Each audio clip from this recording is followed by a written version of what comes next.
Sud Radio Sport, le MAG, François Trio. Bonsoir à vous pour le Max Sud Radio. Retour sur toute l'actualité rugby, la 9e journée, le débrief du multi et la sensation, la belle victoire de Pau. On reviendra également sur l'actualité rugby, ce mini mercato dont on parlait. Christophe Romoni du Stade Français sera avec nous en direct sur Sud Radio, bien évidemment. Une page Coupe du Monde féminine, on le disait, aux alentours de 20h. Une page Pro D2, bien évidemment. Puis on parlera également du 15 de France à une semaine du match France-Australie qui va ouvrir la tournée du mois de novembre. Bien sûr, vous êtes les bienvenus au 0826 300 300. Le MAG Sud Radio avec toute l'équipe Sud Radio au complet. Il y avait bien sûr Alexandre Prienne, Quentin Cabanis qui sont là, bien sûr, mais Olivier Magne et Philippe Smanguero qui nous rejoignent en direct sur Sud Radio. Bonsoir messieurs. Bonsoir François. Salut Philippe. François, bonsoir à tous. Ouais, bienvenue bien sûr. On va revenir sur l'actualité. On va aussi se projeter sur le match du soir. Bayonne face au Stade Toulousain. Ce sera l'affiche qu'on va vivre en direct, bien évidemment. On ira à Jean Daugé dès qu'on aura le feu vert de Quentin Cabanis. Voilà. Mais pour l'instant, revenons quand même sur ces résultats. Tiens, peut-être Alexandre, juste signalons aussi les réseaux sociaux, le hashtag Sud Radio, mené de main de maître par Loïc Télé-Gilliard. On peut peut-être oui, voilà, le hashtag SRR, voilà, Sud Radio Rugby, si vous voulez interagir avec nous, vous êtes les bienvenus. On va rappeler, si vous nous rejoignez sur Sud Radio, l'ensemble des résultats de cette journée, Alexandre, de cette 9e journée qui avait démarré sur notre antenne par un Castres Clermont qui n'était pas non plus le match de l'année. Non, non, ça c'est sûr. 26-22, quand même le bonus défensif pour cette équipe de Clermont, mais un match effectivement assez brouillon. 26-22. Le succès à l'extérieur, il y en a quand même deux de très marquants. Hein. Celui du Racing à Brive, 43-38. Point de bonus défensif pour les Corésiens. Il y a celui de Pau à La Rochelle. On n'a pas les mots. Hein. 38-21 pour cette équipe du Béarn qui s'impose donc chez le champion d'Europe. Et puis des succès à domicile. D'abord en laissant le bonus défensif aux visiteurs. Hein. C'est de Montpellier face au Stade Français, 23-19, et puis avec plus d'autorité de Perpignan face à Lyon, 28-21. Oui, revenons peut-être sur la performance du jour, Olivier Magne. C'est la victoire, mais sans appel, 38-21 de Pau à La Rochelle. Voilà, là, si je ne sais pas si vous avez parié sur cette victoire, mais c'est quand même assez surprenant. Hein. Non, effectivement, François, j'avais pas parié. Je crois ils étaient pas beaucoup à avoir parié une victoire de Pau à La Rochelle. Ah, je crois pas, ouais. Effectivement. Ouais. Donc c'est véritablement un exploit quand même de premier ordre. Hein. Et c'est bien la preuve que ce top 14, voilà, il réserve quand même beaucoup de surprises et il est formidablement homogène finalement, parce que on s'aperçoit qu'une équipe qui est en difficulté sur ses derniers matchs est tout à fait à même d'aller chercher une victoire chez un cadre de ce top 14. Donc voilà, c'est un championnat quand même qui est relativement équilibré. Alors hormis évidemment le Stade Toulousain qui caracole en tête, voilà, c'est un championnat qui est formidable et qui est plein de suspense à toutes les positions. Donc c'est super de voir la performance de la section paloise à La Rochelle et ça relance encore un peu plus l'intérêt de ce championnat. Philippe Smanguero, est-ce qu'on peut dire que cette victoire de Pau un peu significative couvait quand même, parce que ils étaient passés près la semaine dernière à Lyon? Oui, ils étaient passés près, on sentait qu'ils étaient piqués au vif. C'est vraiment le révélateur, ça a été cette défaite à domicile là contre le Stade Français, où ce collectif s'est délité complètement en fin de match. Et donc on a vu cette rébellion déjà contre le Loup avec une très bonne entame. Ils n'ont pas su garder le score jusqu'à la fin. Et aujourd'hui, c'est chose faite. Moi, ce qui m'a le plus surpris, c'est cette capacité à rivaliser dans le défi physique, parce qu'on sait que les Rochelais sont très denses. Et on a vu à quel point finalement la section paloise avait rivalisé, voire même surclasser cette équipe de La Rochelle, notamment en mêlée fermée. Il y a plusieurs surprises dans ce match, on y reviendra je pense, mais en tous les cas c'est clairement le match fondateur pour que cette équipe prenne conscience de son potentiel, parce qu'on a senti depuis le début de saison qu'elle était un peu empruntée et qu'elle avait perdu des joueurs cadres qu'elle avait eu du mal à remplacer. Alexandre Priam, vous avez commenté ce match pour Sud Radio et vous êtes régalé, vous, le Rochelet, Oui. à commenter le bel exploit des Palois. Que s'est-il passé quand même pour les auditeurs qui n'étaient pas avec nous pendant ce multi? Voilà, on leur en veut pas, on leur fait une petite session de rattrapage parce qu'en fait, les Palois, ils ont toujours mené quasiment dans ce match. Hein. Oui, tout à fait. J'ai envie de revenir un tout petit peu au-delà de ce match, François. Je me permets.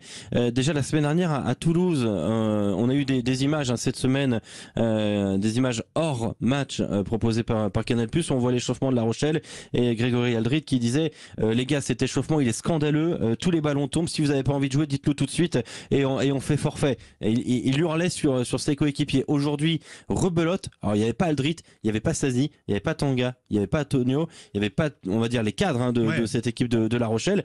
Et à l'échauffement, on va y revenir sur entre guillemets l'effet doublon de cette défaite et quel impact il a. Mais concentrons-nous quand même sur la victoire de Pau. Je le disais, qui a toujours mené et qui a pris le match en main d'emblée. Quoi. Ça c'est clair. Ah bah, dès le début du match avec l'interception de Yvan Reillac, une interception sur une offensive de La Rochelle, un poil encore une fois trop facile dans l'attitude. Et derrière, il y a une réponse de Thierry Paeva pour cette équipe de La Rochelle, mais immédiatement 4 minutes après, il y a une touche. Taboret Carvalho qui tergiverse, qui choisit finalement de faire une passe, sauf que cette passe elle est interceptée par Jordan Joseph qui arrive à retrouver Émilien Gailleton pour laisser à la 31e. À la mi-temps, cette équipe de la section paloise qui mène 17-14. Retour des vestiaires, petit jeu au pied de l'excellent Zach Henry pour Gailleton. C'est un doublé pour l'international moins de 20, l'ancien joueur d'Agen. Et puis derrière, nouvel essai sur un groupe pénétrant, c'est Jordan Joseph qui marque à l'arrière de ce groupé pénétrant. La Rochelle réduit le score avec Mathias Haddad sur une bonne combinaison en touche, mais au final, derrière, La Rochelle n'arrive plus du tout à remettre la main sur la balle, confisquée par la section paloise. Les fautes s'enchaînent, beaucoup de fautes côté Rochelais aujourd'hui, notamment il y en a eu 6 en espace de 20 minutes sur la fin de partie, et derrière Zach Henry il enquille au pied 38-21. Oui. Incroyable scénario. Olivier Magne, comment on explique quand même que ces Palois sont techniquement, je veux dire, sur quoi ils ont pris ces Rochelais, voilà, c'est dans l'agressivité devant. Qu'est-ce qui s'est passé pour expliquer quand même cette domination quasiment, on va dire, tout au long du match, hein. Tout au long du match, parfaitement, François. Et je rejoins Philippe dans son analyse, c'est que ces Palois devant on fait plus que rivaliser avec La Rochelle. Et c'est vrai que La Rochelle, en l'absence quand même de ses cadors devant, s'est retrouvé quand même fortement diminué et a trouvé face à elle une équipe revancharde qui avait absolument besoin de victoire. Donc voilà, un peu plus d'envie, je dirais aussi du côté de Pau.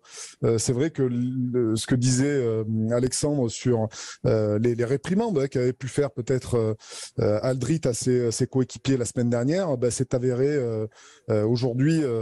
C'était le même échauffement aujourd'hui. La même chose. C'était donc il y a peut-être un peu moins un petit peu de suffisance du côté de La Rochelle qui pense que d'accueillir une équipe qui est 13 ou 14e au classement, ça va lui permettre de gagner facilement le match. Donc aujourd'hui, quel que soit le classement finalement d'une équipe dans ce top 14, elle n'est pas à l'abri de se retrouver perdante face à un cadre du top 14 pour se retrouver perdant face à un dernier du top 14. Donc c'est une super performance des Palois qui relance évidemment l'intérêt, qui maintient l'intérêt de ce top 14, mais les Palois pour autant sont pas garantis de gagner la semaine d'après contre Bordeaux. Ils vont recevoir Bordeaux et il n'est pas interdit de voir des Palois perdre. Donc c'est dire que ce championnat il est quand même un peu foufou et que faire des paris sur ce championnat c'est quand même difficile. Alors trou d'air des Rochelais ou effet doublon, Alexandre?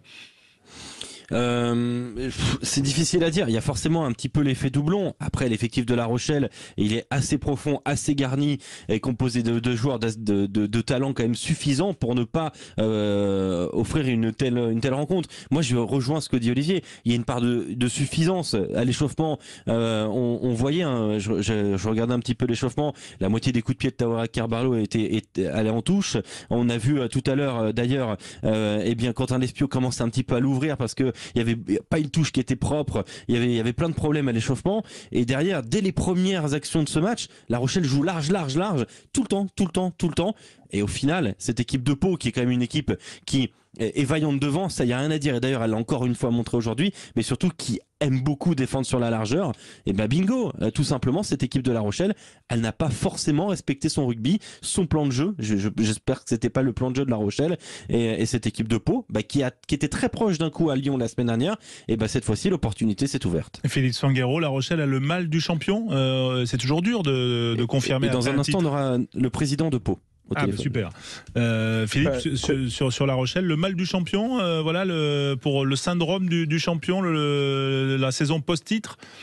Alors je crois pas, je pense que c'est un trou d'air parce qu'on a vu quand même qu'ils avaient bien démarré cette saison, c'est souvent difficile au redémarrage après un titre, on a vu quand même des Rochelais très concentrés, concernés dès le début de ce championnat, donc je pense pas un syndrome post-titre, en tous les cas je pense qu'il y a un mal un peu plus profond que juste un trou d'air parce qu'en effet on l'a dit, il y a eu des signaux déjà la semaine dernière et puis c'est une équipe qui est attendue peut-être encore plus qu'avant, partout, étudiée peut-être différemment. Et aujourd'hui, c'est clair que comme le Stade Toulousain l'année dernière, comme cette équipe elle performe et qu'elle fournit beaucoup de joueurs à l'équipe de France, elle va devoir gérer ces périodes de doublons qui vont arriver et ces joueurs internationaux au repos. Aujourd'hui, elle n'a pas su le gérer, mais il faut quand même renvoyer un peu le mérite à cette équipe de la section qui a joué le coup à la perfection. Qui a été extrêmement bien organisé défensivement, discipliné, qui a mis le Stade Rochelais en difficulté sur ses points forts. J'y reviens sur le jeu d'avant et notamment mêlée fermée. Enfin, c'est le match que la sélection attendait, je pense, pour lancer sa saison. On va parler justement de Pau dans un instant avec son président Bernard Ponto qui sera avec nous et on sera content bien sûr de l'avoir, surtout après cet exploit de la section, on le rappelle, 38-21 à La Rochelle. Vous restez bien avec nous sur Sud Radio. Sud Radio. Sud Radio. Parlons vrai. Parlons vrai. Sud Radio. Parlons vrai. Salut les amis. Ça tient toujours notre petit week-end ? Carrément. D'ailleurs, on ira avec ta Dacia Sandero toute neuve. Elle est où ? Là, regarde. Sur ton téléphone. Ah mais tu ne l'auras jamais à temps. Mais si, je viens de la commander, elle est disponible immédiatement. On ira la chercher tous ensemble. Sur Dacia Shop, profitez des Dacia Sandero neuves, disponibles immédiatement dans toute la France. Alors n'attendez pas. Offre réservée aux particuliers dans la limite des stocks disponibles du réseau Dacia participant. Voir conditions sur dacia.fr. Pensez à covoiturer. Ma première cigarette, c'était en 88, par là, avec mes cousins. Pendant un repas de famille chez ma mamie. on s'est cachés pour fumer comme les adultes. Et ça a duré jusqu'à devenir adultes nous-mêmes. Donc après 35 ans de cigarettes, avec ma cousine, on a décidé de s'inscrire au mois sans tabac. Vous n'étiez pas seul quand vous avez commencé. Vous ne serez pas seul pour arrêter. Dès le 1er novembre, on arrête de fumer ensemble pendant mois sans tabac. Inscrivez-vous en ligne dès maintenant. Ceci est un message du ministère chargé de la Santé, de l'Assurance Maladie et de Santé Publique France. Eden Auto, des milliers de véhicules d'occasion de grande marque révisés et garantis, vendus par vos concessionnaires. Traité avec un pro comme Eden Auto, c'est l'assurance d'un achat et d'une vente en toute confiance. Retrouvez sur edenauto.com toute la gamme de nos véhicules hybrides et électriques. Edenauto.com, l'occasion multimarque de vos concessionnaires. Pensez à covoiturer. Sud Radio Avignon. 95.2. Sud Radio. Auto, des délais de livraison de plus en plus longs. Sur ce coup-là, ils sont pas très bien informés. À la Matmut, tu peux avoir ta voiture d'occasion en moins de 4 semaines. Quoi ? Oui, maintenant la Matmut fait la location longue durée de véhicules d'occasion. Des véhicules récents et disponibles en moins de 4 semaines. Oh bah c'est nouveau ça. Bah non, c'est de l'occasion. Matmut vous simplifie la mobilité. Votre voiture d'occasion disponible en moins de 4 semaines. Rendez-vous et conditions en agence ou sur matmut.fr. Matmut, la valeur sûre. Offre valable jusqu'au 31 décembre 2022 si Accor Arval Fleet Service, délai annoncé sous réserve des délais administratifs de livraison.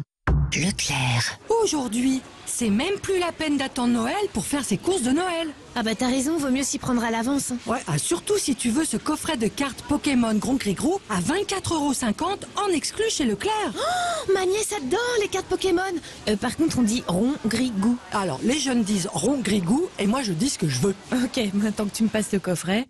Tout ce qui compte pour vous existe à prix Leclerc. Jusqu'au 3 décembre, modalité magasin et drive participants sur www.e.leclerc. Méné. Bah, tu fais quoi là ? J'essaye de me décider pour ce week-end. Pile on profite en ville et face on part à l'aventure. Sauf que Voilà, elle arrête pas de retomber sur la tranche. Et ça fallait s'y attendre. Avec notre Mini Countryman hybride, on roule en électrique la semaine et on part à l'aventure en SUV le week-end. L'équilibre parfait, comme ta pièce. Du coup, on relance pour savoir par quoi on commence? SUV Mini Countryman, venez découvrir nos offres dans votre mini-store. Méné. Pensez à covoiturer. Sud Radio Sport, le MAG, François Trio. Le MAG sur Sud Radio avec le débrief de cette 9e journée du top 14 qui a bien démarré, notamment par l'exploit de Pau, vainqueur à La Rochelle 38-21. Et pour en parler, bien sûr, nos consultants Olivier Magne, Philippe Spanghero, Alexandre Priam, toute l'équipe Sud Radio est là. Et notre invité, Bernard Pontenot, président de la section Palace. Bonsoir Bernard. Bonsoir messieurs. Merci d'être avec nous en direct. J'imagine que le sourire est grand, parce que c'est vrai qu'elle est immense quand même, cette performance de Pau à La Rochelle. Oui, écoutez, on en avait effectivement bien besoin parce que la contre-performance du Stade Français avait été quand même très mal vécue. Et donc, effectivement, bon, les garçons ont fait un effort intéressant. Ça tente à prouver ce soir que celui qui gagne la bataille des Rucks, il gagne le match. Donc, écoutez, je pense qu'il y avait énormément un très bel état d'esprit, énormément d'envie et puis aussi l'envie aussi de se sortir un petit peu de ce bas de tableau et de se donner un peu d'air. Voilà. Ouais, alors Pau est sorti de la zone rouge, avec maintenant une 12e place. La journée doit bien sûr se terminer un petit peu plus tard. Bernard Pontenot, quand même, on sentait que ça couvait ce petit exploit. Il y avait eu notamment un déplacement à Lyon qui était intéressant. Il y avait une belle réaction déjà. Non, tout à fait. Si on analyse un petit peu tous les matchs, je veux dire, on n'était pas à la rue, à part quelques catastrophes industrielles du type à nouveau du Stade Français que je viens de citer. Après le match de Toulon, là, on n'a jamais été là, ça c'est vrai. Mais sinon, les autres matchs, on pouvait dire que oui, effectivement, on aurait pu faire bien mieux après analyse. Bon, alors si on l'a pas fait, c'est qu'on n'a pas pu le faire. Quelque part, c'est un peu l'équipe de Pau. L'état d'esprit il est bon, il n'y a pas de tension, il y a un bel état d'esprit de boulot, de travail, de croissance. Mais effectivement, peut-être un manque de maturité pour tuer les matchs par moment. Et c'est cette maturité qu'il faut gagner. Là, on a fait un match un peu plein jusqu'à la fin. C'est peut-être un des matchs les plus pleins, quelque part, qu'on a fait jusqu'à maintenant. Voilà. Olivier Magne est avec nous. Peut-être une question, Olivier, pour Bernard Pontenot ou Alexandre. Enfin, Olivier, la parole quand même à notre consultant. Alexandre a certainement préparé une question pour le président. Alexandre. Ok, je vais me lancer avant Olivier. Bonsoir Bernard. Il y a eu donc ce revers qui s'est joué finalement à très peu sur la pelouse de Lyon.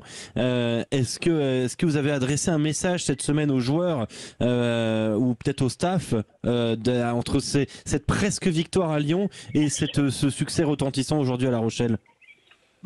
Le message, je pense qu'il est un petit peu travaillé tout le temps. Je viens un petit peu de l'énoncer de manière tout à fait claire et sincère. Hein. C'est parfois, on se donne pas tout à fait les moyens. On a une capacité à gagner ces matchs-là et on a la main qui tremble. On a ou le bras qui tremble comme un joueur de tennis, quoi, hein, sur la balle de match. Et je pense que ça fait partie un petit peu d'une évolution d'un groupe, d'une forme de maturité, d'un momentum qu'on arrive à construire, où le doute s'empare pas, parce que même en étant devant parfois en score, on a cette espèce de doute parfois. Et donc, il faut se débarrasser de ça. Je pense que si la section arrive à se débarrasser de ça, on découvrira qu'on peut faire des choses intéressantes. Ouais, mais enfin, si on regarde quand même, il y a 3 victoires. Il y en a 2, une face à Toulouse à domicile et une sur la pelouse de La Rochelle. Ça veut dire quelque chose quand même, Bernard Pontenot, cette section paloise, elle en a dans le moteur. Hein. Ouais, mais à côté de ça, c'est un peu paradoxal parce qu'effectivement, là, on a un joueur La Rochelle qui était peut-être un petit peu plus, je dirais, léger en effectif au vu des commencement des doublons, si je puis dire. Il faut quand même regarder les choses dans les yeux.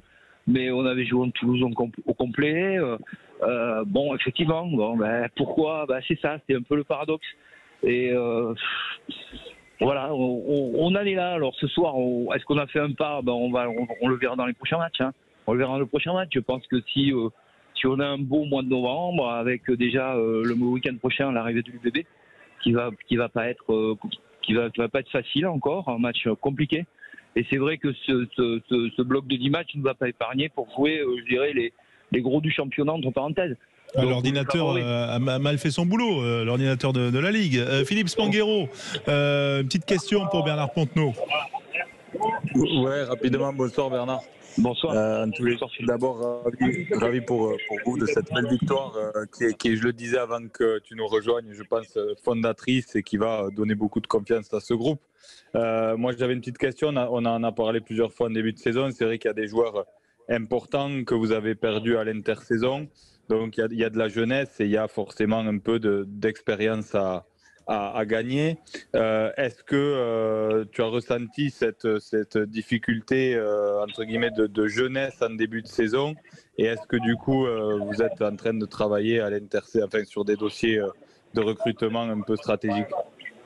Ouais, bien sûr, la synthèse est bonne, hein, je dirais. On a senti ça parce que c'est vrai que d'autres ont beaucoup de blessés aussi, mais on avait quand même 13 mecs qui pouvaient postuler à un moment donné sur le prêt et voire être titulaires. On avait un centre de terrain qu'on pensait solide en début de saison, et puis De Cron qui revient pas, tu mets un Manu qui est blessé, qui joue pas depuis le début de la saison, Jallet qui était quand même, malgré qu'il a fait des beaux matchs, on a un peu tiré sur la corde. Il a pas joué d'ailleurs ce soir. Et donc, on a dû afficher, beaucoup de jeunesse. Mais enfin, on s'en plaindra pas quand on a regardé ce soir le Gailleton. C'est quand même un peu énorme à son âge. Et là, ça fait partie des pépites françaises, je pense. Et puis même, je parlerai du petit Mondina qui rentre sans complexe et qui fait le job. Il faut pas oublier qu'il sera probablement... c'est un garçon de 19 ans, quoi. Donc, effectivement, on a dû faire appel à ces garçons qui n'étaient pas forcément programmés pour rentrer comme ça et prendre quelques responsabilités. Mais bon, c'est comme ça. Je veux dire, le championnat est ainsi. Ce qu'on a aujourd'hui, on l'aura peut-être pas demain. Les autres l'auront. C'est un peu comme ça. Est-ce que vous avez donné des regrets à Antoine Astoy, là, peut-être ce soir? Je pense pas. Il a fait ses choix, Antoine. C'est un compétiteur. Et puis La Rochelle, je veux dire, ils vont se rattraper. On en avait plus besoin qu'eux, peut-être. Et je pense que ça s'est vu d'entrée de match. Ils n'ont pas pris les points. Ils ont joué ce jeu-là. Ils ont un peu perdu, mais je leur fais confiance, ils vont se rattraper. Olivier Magne, peut-être pour Bernard, peut-être que vous avez mûri votre question, Olivier, ou en tout cas votre remarque. Non, Bernard, bonjour. Bonsoir, on a souvent, on dit souvent que la section peut-être, va pas chercher de très très grands joueurs, alors que par le passé, il y a eu quand même beaucoup de joueurs néo-zélandais qui sont arrivés avec Manix. À ce jour, on a, il y a cette interrogation. Est-ce que la section est capable peut-être de franchir le pas avec une ou deux stars qui peut-être aussi amèneraient la section à franchir un palier et se retrouver dans les phases finales? Ouais, mais Olivier, c'est ça. Je dirais, c'est un peu le projet AN+1, si je puis dire. Là, il y a une année à passer et c'est un peu ça. Après, on a construit, vous l'avez noté, on a construit à travers, je dirais, une captation, voire même un avènement de certains jeunes à qui qu'on a poussé sous la baguette de Sébastien, et il connaît bien ces garçons-là.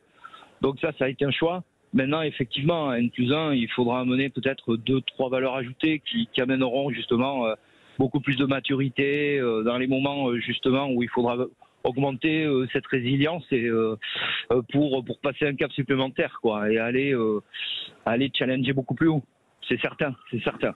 Et on l'a déjà fait. Après, si vous êtes observateur, et vous l'êtes, je dirais, ça avait été quand même très ciblé sur des profils, je dirais, qui nous avaient fait un bien fou sur la montée en top 14 et même qui nous ont aidé à développer des garçons. Je veux dire, des Thibaut Doubagnac, tout ça. Ça c'est quand même Antoine. Je veux dire, s'est développé entre Colin Slade et Tom Taylor et je me souviens toutes les séances de travail où il l'a mené. Ça a été un grand bénéfice pour Antoine Astoy d'être avec ces gens-là, quoi. Est-ce que ça veut dire qu'il y aura des futurs All Blacks retraités entre guillemets à la section après la Coupe du Monde 23? Non, retraités non, parce qu'on a un peu plus d'ambition, mais disons. Non, mais qui joueraient plus avec leur équipe nationale en tout cas. Ouais, peut-être, mais peut-être eux ou peut-être d'autres, mais disons, ça sera des profils ciblés. Au Black ou pas, c'est pas l'important. Ça sera effectivement des gens qui peuvent ajouter de la valeur ajoutée, qui peuvent donner la valeur ajoutée à ce groupe. de manière immédiate et de telle manière à nous aider à passer un cap supplémentaire. Bon, Tout à fait. Bon, on vous le souhaite en tout cas, et on se régale de voir cette jeunesse aussi. On rappelle quand même doublé de Gaëton et essai de Jordan Joseph. Voilà, on est heureux aussi de voir cette section avec cette phalange de jeunes joueurs qui sont des talents français. Bernard Ponto, vous allez la fêter quand même cette victoire, une petite. Mais bon, ils m'ont demandé le maillot, mais ils l'auront pas parce que on va pas commencer à donner un jeu de maillot à chaque fois qu'on bat une équipe qui est en haut de classement, quoi. Il faut se contenter, il faut avoir plus d'ambition que ça. Bon. Voilà. Vous pourriez leur donner quand même, Bernard. Nous on milite, on est pour les joueurs là dans ce débat. Hein. On donnerait, nous, si on était vous, on aurait donné le maillot aux joueurs. Mais enfin bon. Ouais, je sais, mais parce que vous avez du cœur. Mais vous savez comment on est les présidents. Genre, on n'a pas de cœur, donc non, quelque part, je pense qu'il faudra qu'ils aillent chercher mieux. Les autres. Merci Bernard Pontenot d'avoir été. Et bonne soirée, bon retour en Béarn et bravo pour cette victoire 38-21 à La Rochelle. Merci. Sud Radio, 19h28, on se retrouve dans un instant pour la suite du MAG. Restez bien avec nous. Sud Radio. Sud Radio. Parlons vrai. Parlons vrai. Sud Radio. Parlons vrai. L'appli Radio Player France, c'est faire le choix d'écouter ce que je veux, quand je veux, où je veux, en live ou en replay. Mais c'est aussi avoir le choix entre 230 radios, 700 web radios et plus de 200 000 podcasts. Ah oui, c'est un choix totalement gratuit aussi. Radio Player France, l'appli de toutes les radios. Chez Renault, il y a une seule chose qu'on aime plus que l'automobile. Ce sont ceux qui aiment l'automobile. Alors merci aux 400 000 personnes qui sont venues nous voir au Mondial de l'Auto à Paris. Merci aux passionnés pour qui l'automobile restera synonyme de liberté individuelle et qui, comme nous, agissent pour la rendre plus durable et plus responsable. Merci à vous tous qui avez eu la curiosité de voir renaître en électrique Mégane, Scénic, R5 et R4 qui seront à terme toutes assemblées en France. Renault fait d'esprit français. Pour les trajets courts, privilégiez la marche ou le vélo. Moi, j'évite d'utiliser mon électroménager pendant les heures de pointe. Plutôt que de lancer ma machine à laver en même temps que tout le monde, je la programme à 15h ou pendant la nuit. Pour économiser l'énergie, on agit, on réduit. Je baisse, j'éteins, je décale. Chaque geste compte. Ceci est un message du gouvernement. Sud Radio Tarbes. 102. Sud Radio. Bonjour, je m'appelle Bastien et je suis conseiller EDF. En ce moment, beaucoup de professionnels me demandent comment faire des économies d'énergie. Ils n'ont pas tous les mêmes leviers d'action, alors on en discute en fonction de leur métier. Par exemple, j'ai conseillé à un restaurateur de vérifier l'état de ses congélateurs, car 5 mm de givre augmente la consommation jusqu'à 30%. EDF, source ADEME, plus d'informations sur edf.fr. L'énergie est notre avenir, économisons-la.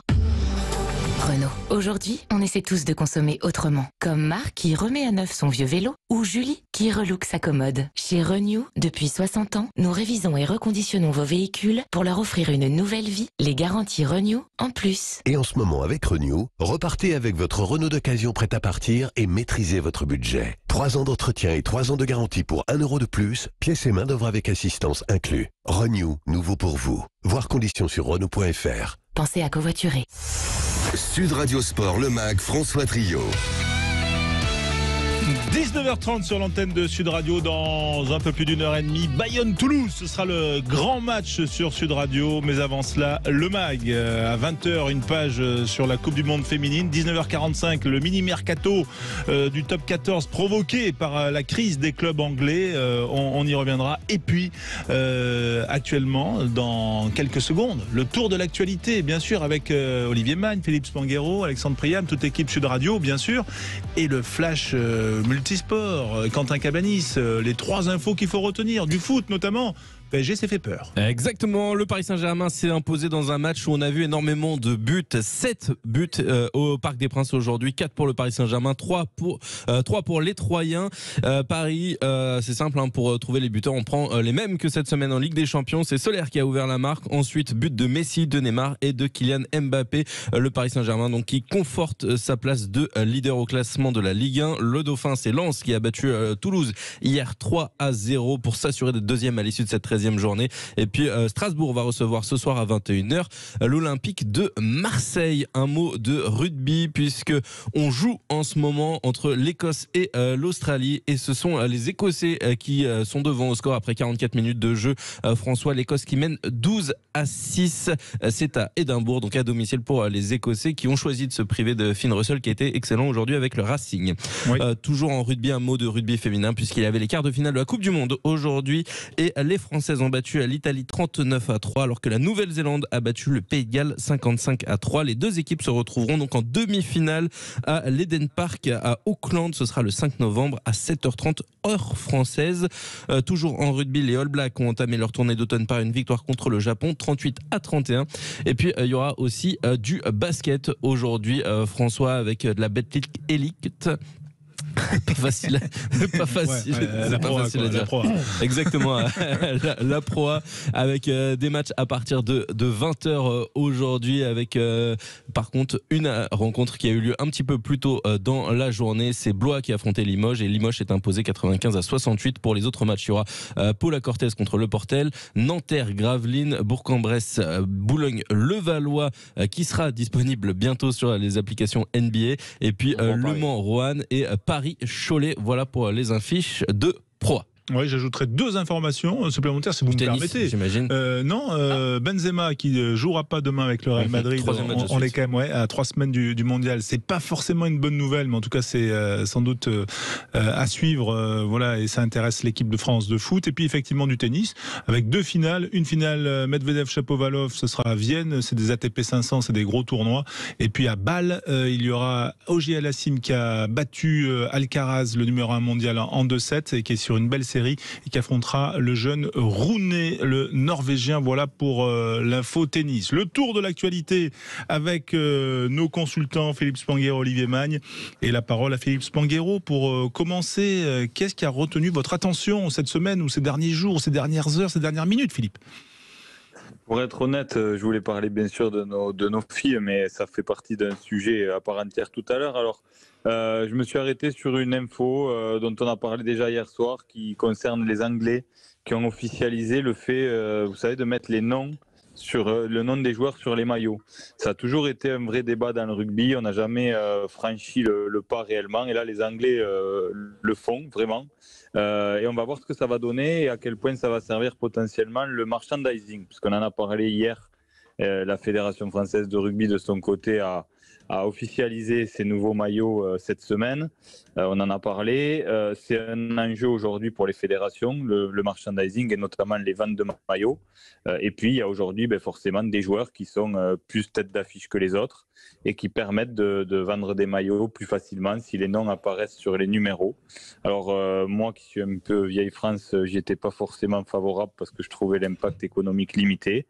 Mais Alexandre Priam s'est opposé à moi hier dans un débat. Violemment selon ce qui s'est dit effectivement. Je voulais simplement revenir dessus. Oui. Je disais juste que voilà, un enfant s'il peut acheter le maillot où il y a écrit Antoine Dupont, peut-être que c'est plus intéressant en termes de marketing. D'accord. Je dis ça.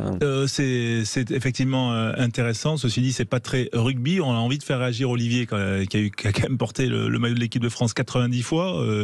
Olivier, ça vous fait réagir ou pas ? Moi, je trouve ça plutôt intéressant. J'ai eu l'occasion, évidemment, quand je jouais en Angleterre, d'avoir le nom sur le maillot. Je trouvais ça plutôt sympa et c'est vrai que pour les supporters qui souhaitaient chercher un maillot avec le nom de leur joueur préféré, voilà, c'était. Est-ce que ça veut dire le nom avec un numéro ridicule, genre 99, etc., ou on garde quand même la logique des numéros de 1 à 15 c'est ça le problème qui se pose derrière. Oui, bien sûr, c'est le principal problème. Alors, l'idée, c'est évidemment de garder le numéro que vous avez le plus souvent dans le dos, hein, mais voilà. Alors après, comment résoudre ce problème-là en rugby ? Moi, j'ai pas la solution. Quoi qu'il en soit, oui, d'avoir des numéros qui vont de 1 à je sais pas combien, à 99 pour voilà, qui ne veulent rien dire. Je suis pas sûr que ce soit productif, en tout cas pour le merchandising.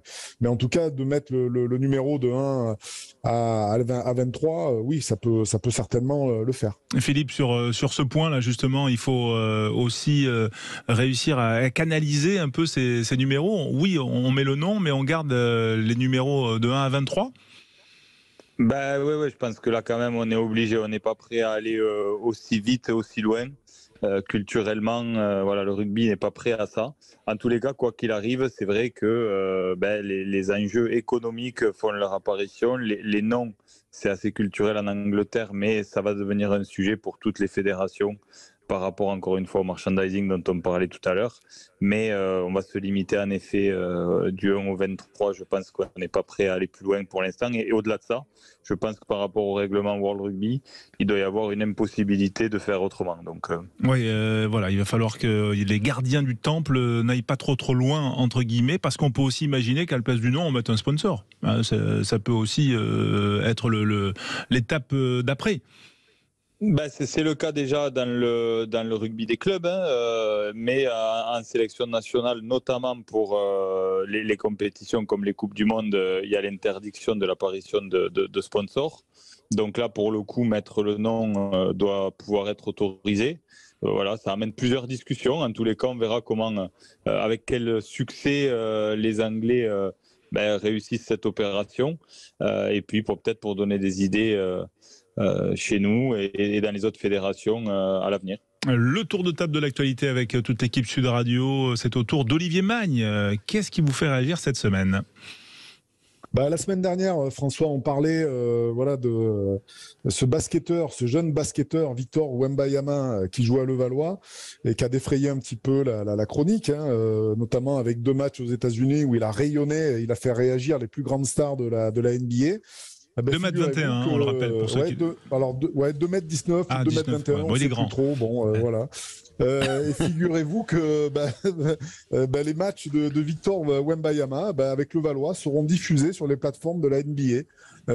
Qui a acheté les matchs de Levallois. Donc ça va jusque là. Donc c'est quand même assez incroyable tout le rayonnement vraiment de ce garçon et les effets que cela produit en tout cas sur le monde du basket. C'est Alexandre. C'est du jamais vu. Ouais, c'est du jamais vu parce que on prépare l'arrivée de ce jeune joueur dans le plus grand championnat du monde et on l'accompagne bien en amont. Ça c'est un peu une nouveauté. La dernière fois qu'on a préparé autant le monde du basket nord-américain pour l'arrivée d'un joueur, c'était LeBron James. Ça va même au-delà maintenant de Zion Williamson il y a quelques saisons. Jamais c'est arrivé ça. Jamais un championnat, même pour Luka Doncic qui était titulaire à 15 ans avec le Real Madrid en Euroleague, il n'avait pas fait ce genre de choses-là. La NBA, alors forcément il y a le côté physique, un peu tête de gondole, un peu bête de foire dans le bon sens du terme. Je tiens bien à le dire. Pour Victor Wembanyama, là aujourd'hui vous êtes un Américain, vous allumez votre application NBA qui est une des applications évidemment vous imaginez les plus téléchargées ici aux États-Unis et vous ouvrez, il y a écrit Boulogne-le-Valois face à Saint-Chamond par exemple en Leaders Cup, Saint-Chamond équipe de 2e division, c'est diffusé sur les grandes plateformes américaines. Vous pouvez allumer votre télévision et voir Boulogne-le-Valois affronter je sais pas Boulazac peut-être dans une semaine. C'est fou, c'est complètement fou. Et ce qui est intéressant, Alexandre, ce qui est vraiment intéressant, c'est de voir l'accord qui a été passé entre la NBA et puis la Ligue nationale de basket. Ça c'est vraiment intéressant parce que ça donne quand même une visibilité encore un peu plus intéressante pour le basket, qui en France avait eu du mal à se faire sa place face à des concurrents comme le rugby, comme la Formule 1, beaucoup de sports qui avaient pris le dessus sur le basket. Et aujourd'hui, de voir le basket français finalement autour d'un phénomène français qui retrouve un petit peu de visibilité, moi je trouve ça super parce que le basket c'est vraiment un sport télévisuel qui est vraiment intéressant à suivre à la télé. Donc c'est vraiment une super chose que d'avoir ce grand joueur de basket et qui j'espère fera une grande carrière parce que ça n'a pas encore démarré, mais on espère pour lui que ça va marcher quand même. Ouais, ça lui met un peu de pression quand même au jeune Victor là parce qu'il n'est pas encore parti, que déjà tout le monde s'excite. Bon, il est préparé, mais quand même ça sera à suivre. Il a de la chance d'avoir Vincent Collet en coach. En tout cas, Alexandre, votre tour de table de l'actualité, il était le même que Olivier ou pas? Ou je me trompe? Oui, globalement le même. On en avait préparé un la semaine dernière avec Quentin Cavini sur le Boxing Day parce qu'on était un peu halluciné de voir les matchs, un peu chafouin probablement, de voir des matchs le 23 et le 24 décembre, et puis le 31 et le 1er. Le 31 et le 31 et le 1er. Voilà. Le 31 et le 1er, c'est de la folie. On se dit, à ce moment-là, on s'est dit, bon, bah, on va en faire un tour de table parce que ça va peut-être un poil trop loin, cette histoire de Boxing Day. On se dit que les joueurs sont bien représentés, effectivement. Ouais. On peut aussi, tiens, dans le cadre des aberrations, moi, c'est peut-être mon tour de table de la semaine. Vous l'avez vécu ce matin, c'était Nouvelle-Zélande, Pays de Galles, quart de finale de Coupe du Monde féminine de rugby. Eh bien, en Nouvelle-Zélande, ça a fait un petit peu polémique. Le match était diffusé en même temps que le test des garçons face au Japon. Donc, c'est un petit peu idiot, d'autant que tout ça était à jouer sur la diffusion des matchs des nations européennes. Il y avait un France-Italie à 5h30 du matin. Je suis pas d'accord, François. Mais pourquoi t'es pas d'accord ? Parce que c'est pas idiot, c'est volontaire. Je veux dire, c'est pas une idiotie, c'est quelque chose qu'on fait de façon impromptue, de façon non volontaire. Là, c'est se moquer du rugby féminin. Ben oui, mais c'est bien ce que je dénonce. Ce que je veux dire, c'est que alors que le match avait été, on va dire, programmé le plus tard, et donc ce qui quand même faisait une programmation assez incroyable à 5h du matin en Europe, on laisse 2 matchs des Blacks en Nouvelle-Zélande qui tombent au même moment sur des chaînes différentes. C'est grave, et c'est surtout, et là peut-être que Philippe peut nous éclairer, parce que moi je connais pas tout ça, mais c'est surtout quand même l'amateurisme quand même des institutions, que ça soit la Fédération néo-zélandaise ou encore quand même World Rugby qui organise la Coupe du Monde. Comment c'est possible ? Ah ben là, de toute façon, enfin, ça s'anticipe beaucoup, notamment les test matchs pour les garçons. Par contre, tout s'anticipe. Et de toute façon, il y a forcément un peu d'amateurisme parce que connaissant quand même la performance de cette équipe des Black Ferns, on pouvait s'attendre à ce qu'elle soit en phase finale et on connaissait le calendrier pour savoir que de toute façon, ouais, je pense que la Coupe du Monde féminine était calée bien avant le test au Japon. Hein. Enfin, en tout cas l'horaire était calé bien avant. Oui. Et c'est plus la fédération néo-zélandaise qui, alors bon, ils se sont excusés. Ouais, d'accord, pardon, Philippe. C'est là où j'en viens, c'est qu'en fait, de toute façon, ce qui est arrivé avant dans le temps, c'est cette Coupe du Monde féminine et son calendrier. Donc, il y avait quand même la possibilité d'organiser les choses différemment du côté des garçons. En tous les cas, l'excuse, bon, elle est donnée et on l'entend. Mais malgré tout, ça démontre quand même le peu d'intérêt de la fédération pour son équipe féminine, en sachant en plus qu'ils reçoivent cette compétition. Ça rajoute encore quand même à l'impact médiatique que ça doit avoir. Donc honnêtement, c'est quand même assez surprenant, surtout quand on voit l'étendard que représente aussi cette équipe féminine. Les All Blacks sont toujours les All Blacks, mais ces derniers mois, on les a sentis un peu moins bien. Et pour cette fédération, avoir son équipe féminine qui reçoit cette Coupe du Monde, championne du monde chez elle, enfin, il y a toute une histoire derrière tout ça. Donc, se mettre en concurrence directe médiatiquement comme ça, bon, d'abord ça n'a pas beaucoup de sens pour les partenaires télé, c'est quand même pas une bonne opération pour les uns et les autres, et au-delà de ça, en termes d'image, c'est quand même assez moyen dans le contexte actuel dans lequel on essaie d'aller chercher beaucoup plus d'équité dans la façon dont sont gérées les relations garçons-filles dans les fédérations. Oui, effectivement, mais voilà, c'était le tour de l'actualité. On pourrait parler de ski, Olivier. Encore faudrait-il que la saison débarre, Olivier. Hein.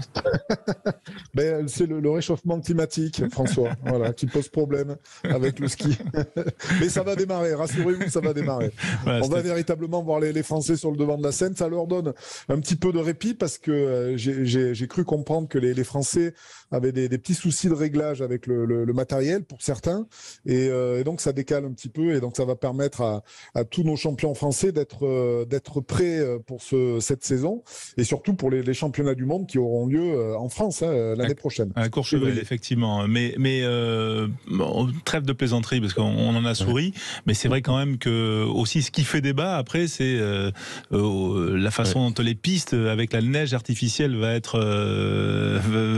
être faites pour ces compétitions, et à un moment effectivement, vu la ferveur des écologistes qui détruisent les golfs, qui, on va dire, ont besoin de symboles, le ski pourrait être quand même l'une des cibles à noter. Voilà. Je sais pas, Alexandre, tu veux peut-être ajouter un truc sur le sujet ? Non, je constate juste que voilà, il va falloir aussi qu'on se pose des questions sur ce réchauffement climatique et à quel point ça va perturber des grandes compétitions sportives et le ski en première ligne. Hein. Enfin, clairement, la saison, si dans 15 ans elle dure 2 mois, faudra pas être surpris. Ouais, effectivement. On suit ça. Oui. Et François, je disais, il y a un non-sens aussi autour du ski qui peut être particulier, c'est que justement là, il y a des épreuves qui sont annulées à cause du réchauffement climatique et à côté de ça, on va faire des épreuves où on est obligé de monter les sportifs et le matériel en hélicoptère à 1h30 des stations. Ouais, effectivement. Messieurs, vous avez été parfaits sur ce tour de table de l'actualité. On va enchaîner, revenir au rugby dans un instant sur Sud Radio. On va parler de ce marché des transferts qui s'est un petit peu agité dans le top 14. Et oui, en raison des difficultés de nos voisins anglais. À tout de suite. Sud Radio. Sud Radio. Parlons vrai. Parlons vrai. Sud Radio. Parlons vrai. Renault. Aujourd'hui, on essaie tous de consommer autrement. Comme Marc qui remet à neuf son vieux vélo ou Julie qui relook sa commode. Chez Renew, depuis 60 ans, nous révisons et reconditionnons vos véhicules pour leur offrir une nouvelle vie. Les garanties Renew en plus. Et en ce moment, avec Renew, repartez avec votre Renault d'occasion prête à partir et maîtrisez votre budget. 3 ans d'entretien et 3 ans de garantie pour 1 euro de plus, pièces et main d'œuvre avec assistance inclus. Renew, nouveau pour vous. Voir conditions sur Renault.fr. Au quotidien, prenez les transports en commun. Leclerc. Aujourd'hui, c'est même plus la peine d'attendre Noël pour faire ses courses de Noël. Ah bah t'as raison, vaut mieux s'y prendre à l'avance. Ouais, surtout si tu veux ce coffret de cartes Pokémon Grand Gris-Gros à 24,50 € en exclu chez Leclerc. Oh, ma nièce adore les cartes Pokémon. Par contre, on dit rond, gris, goût. Alors, les jeunes disent rond, gris, goût et moi je dis ce que je veux. Ok, maintenant que tu me passes le coffret... Tout ce qui compte pour vous existe à prix Leclerc. Jusqu'au 3 décembre, modalité magasin et drive participants sur www.e.leclerc. Retrouvons François Vidal, directeur délégué de la rédaction du journal Les Échos. Tout ce qu'il faut savoir pour optimiser sa retraite. Quand partir pour toucher la pension maximale? Comment cumuler les bonus? Qui a droit à une retraite progressive? Serez-vous concerné par la réforme? Quels sont les meilleurs produits d'épargne retraite? Tous les conseils de la rédaction des Échos, c'est aujourd'hui dans un dossier spécial retraite. Sud Radio Périgueux. 104.9. Sud Radio. Salut les amis, ça tient toujours notre petit week-end? Carrément. D'ailleurs, on ira avec ta Dacia Sandero toute neuve. Elle est où? Là, regarde. Sur ton téléphone. Ah mais tu ne l'auras jamais à temps. Mais si, je viens de la commander, elle est disponible immédiatement. On ira la chercher tous ensemble. Sur Dacia Shop, profitez des Dacia Sandero neuves, disponibles immédiatement dans toute la France. Alors n'attendez pas. Offre réservée aux particuliers dans la limite des stocks disponibles du réseau Dacia participant. Voir conditions sur dacia.fr. Pour les trajets courts, privilégiez la marche ou le vélo. Sud Radio Sport, le MAG, François Trio. Le MAG et le top 14, la 9e journée, on l'a vu, une journée qui s'est plutôt bien passée pour le Stade Français qui a conforté sa 2e place, point de bonus défensif arraché à Montpellier après une défaite 23-19. Tout va bien en ce moment pour le Stade Français, on va en parler avec notre invité Christophe Mauny qui nous rejoint sur l'antenne de Sud Radio. Salut Christophe. Bonsoir François, bonsoir à tous. Alors on est content de t'entendre Christophe, qui a longtemps été notre consultant Sud Radio, désormais en charge du recrutement au Stade Français dans le club parisien. Et on peut dire que l'automne se passe bien, vous avez fait votre marché d'automne un petit peu à contre-courant. Encore le marché de Noël, mais presque. Voilà, c'est vrai que sportivement ça va. Et en plus, 3 joueurs qui sont arrivés, et non des moindres quand même, Vincent Koch, je sais pas comment vous... Vincent Koch, pilier champion du monde sud-africain. Il y a également un autre 3/4 qui vient des Wasps, Odogwu, voilà, et puis également Daku Waka qui viendra. Donc tout ça, on va dire, c'est aussi l'effet d'aubaine. Voilà, le malheur des uns fait le bonheur des autres. Vous étiez en embuscade depuis de longues semaines, Christophe? Sur le dossier corps, oui. Pour être honnête, ça fait quelque temps qu'on était déjà en relation avec l'agent de joueur et le joueur lui-même, mais il a fallu quand même attendre les dernières décisions, on va dire, de liquidation vraiment du club des Wasps, pour qu'on puisse avancer sur le dossier. Donc oui, pour être honnête, c'était un joueur qu'on avait déjà ciblé et avec qui on avait commencé à préparer cette issue. du club des Wasps. Voilà, joker médical de Paul Allo-Émile. Est-ce que ça c'est, on va dire les problèmes des Wasps, les problèmes de Worcester, bien sûr que le marché, on imagine que les agents vous ont alerté depuis quelques temps. Ça fait combien de temps? Oui. Ça fait au moins 2-3 mois. 3 mois pratiquement maintenant qu'on a des informations sur les difficultés des clubs anglais et qu'on a vu passer pas mal de CV et qu'on a étudié quelques joueurs. Mais comme je te le dis, il fallait vraiment attendre l'issue et les décisions administratives de liquidation des clubs pour pouvoir vraiment avancer. Mais les signaux de ces difficultés des clubs anglais, on les a depuis 2-3 mois. Oui. T'as pas vu mon CV, Christophe? Il postule pour être buteur. Oui, moi je comprends pas là. Qu'est-ce que tu fais, Christophe, là, s'il te plaît? On a un bon buteur chez nous, hein. C'est vrai que voilà, on n'est pas trop en reste. Philippe Songuero a une question pour toi, Christophe Moni. Ouais, salut Christophe. Salut. Je me posais une question, on en a parlé plusieurs fois ces dernières semaines de ces opportunités avec ces difficultés du rugby anglais pour les clubs français. Mais là, on est vraiment sur des recrutements d'opportunités. Et je sais que les grands clubs ont des stratégies de recrutement plutôt moyen terme avec de plus en plus d'enjeux de formation avec la réforme des GIF.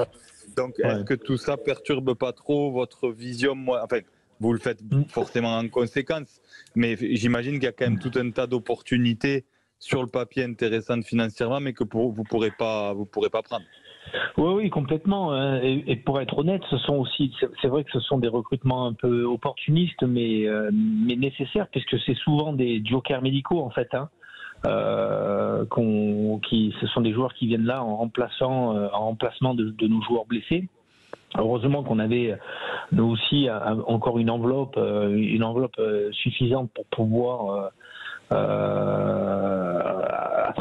récupérer ces joueurs et cette opportunité, mais ce sont vraiment des joueurs qui viennent en remplacement de nos joueurs blessés. En aucun cas, ce sont des profils sur lesquels on imagine s'installer dans la durée, ça c'est sûr.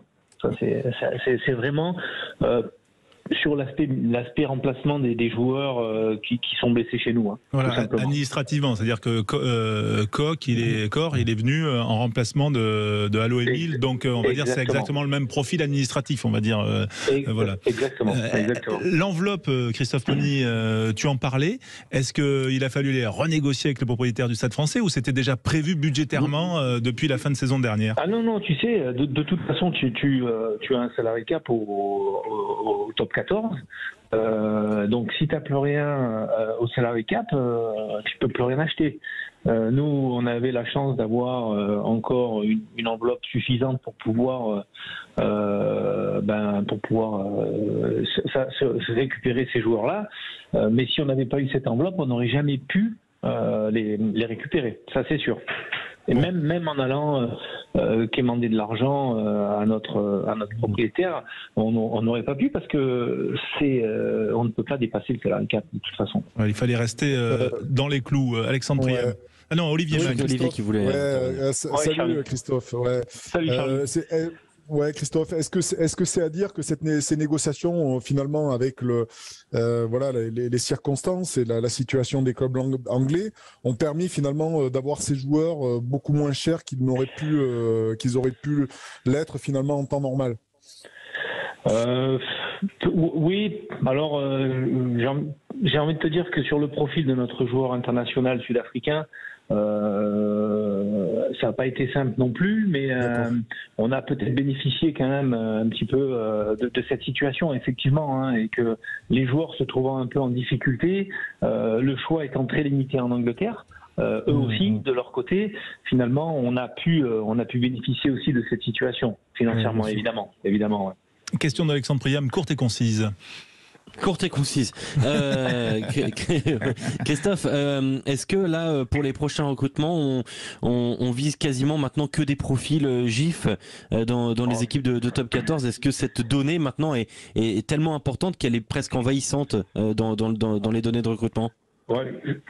Sincèrement, j'ai le sentiment, oui, que la tendance est en train vraiment de basculer dans cette direction et que la priorité sera vraiment donnée aux joueurs GIF français et que les clubs de top 14 auront plutôt tendance à aller chercher des joueurs étrangers seulement et exclusivement si c'est des top players sur quelques postes où on a des difficultés à en trouver en France. J'ai vraiment l'impression et le sentiment que ça évolue dans cette direction.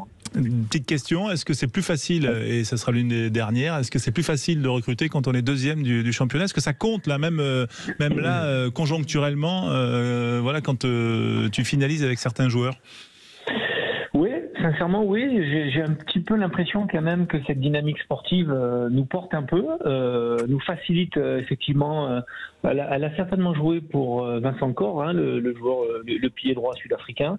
J'imagine que ça a eu son impact aussi. Il est venu au club, il a passé le week-end, il a vu l'équipe, il a vu la performance et j'imagine que oui, effectivement, elle nous porte un petit peu et ça nous fait du bien. Évidemment que c'est toujours plus facile quand on est deuxième ou troisième au classement que quand on lutte pour le maintien. Ouais. C'est sûr. Christophe, dernière petite question. C'est fini le recrutement, même en joker médical pour cette saison-là? Ah ouais, c'est plié là. Ah ouais, c'est plié. T'as rangé le carnet de chèques. T'as rangé le carnet de chèques. Ouais, donc pas de CV, ok. Mais oui, c'est terminé. Ouais. On a plus. D'abord, on a pallié à nos joueurs blessés, à nos 3 joueurs blessés de longue durée. Donc là, déjà de ce côté-là, on peut plus recruter. Et puis même si d'aventure on aurait encore un joueur blessé, on a fermé la caisse. Merci Christophe Monnier d'avoir été avec nous.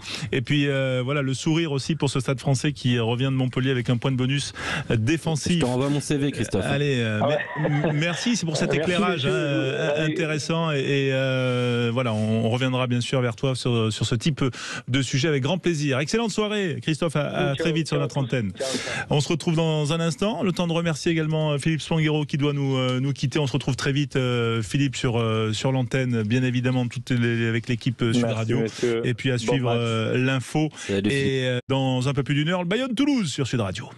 Sud Radio. Sud Radio. Parlons vrai. Parlons vrai. Sud Radio. Parlons vrai. Méné. Bah, tu fais quoi là? J'essaye de me décider pour ce week-end. Pile, on profite en ville et face, on part à l'aventure. Sauf que, voilà, elle arrête pas de retomber sur la tranche. Et ça fallait s'y attendre. Avec notre Mini Countryman hybride, on roule en électrique la semaine et on part à l'aventure en SUV le week-end.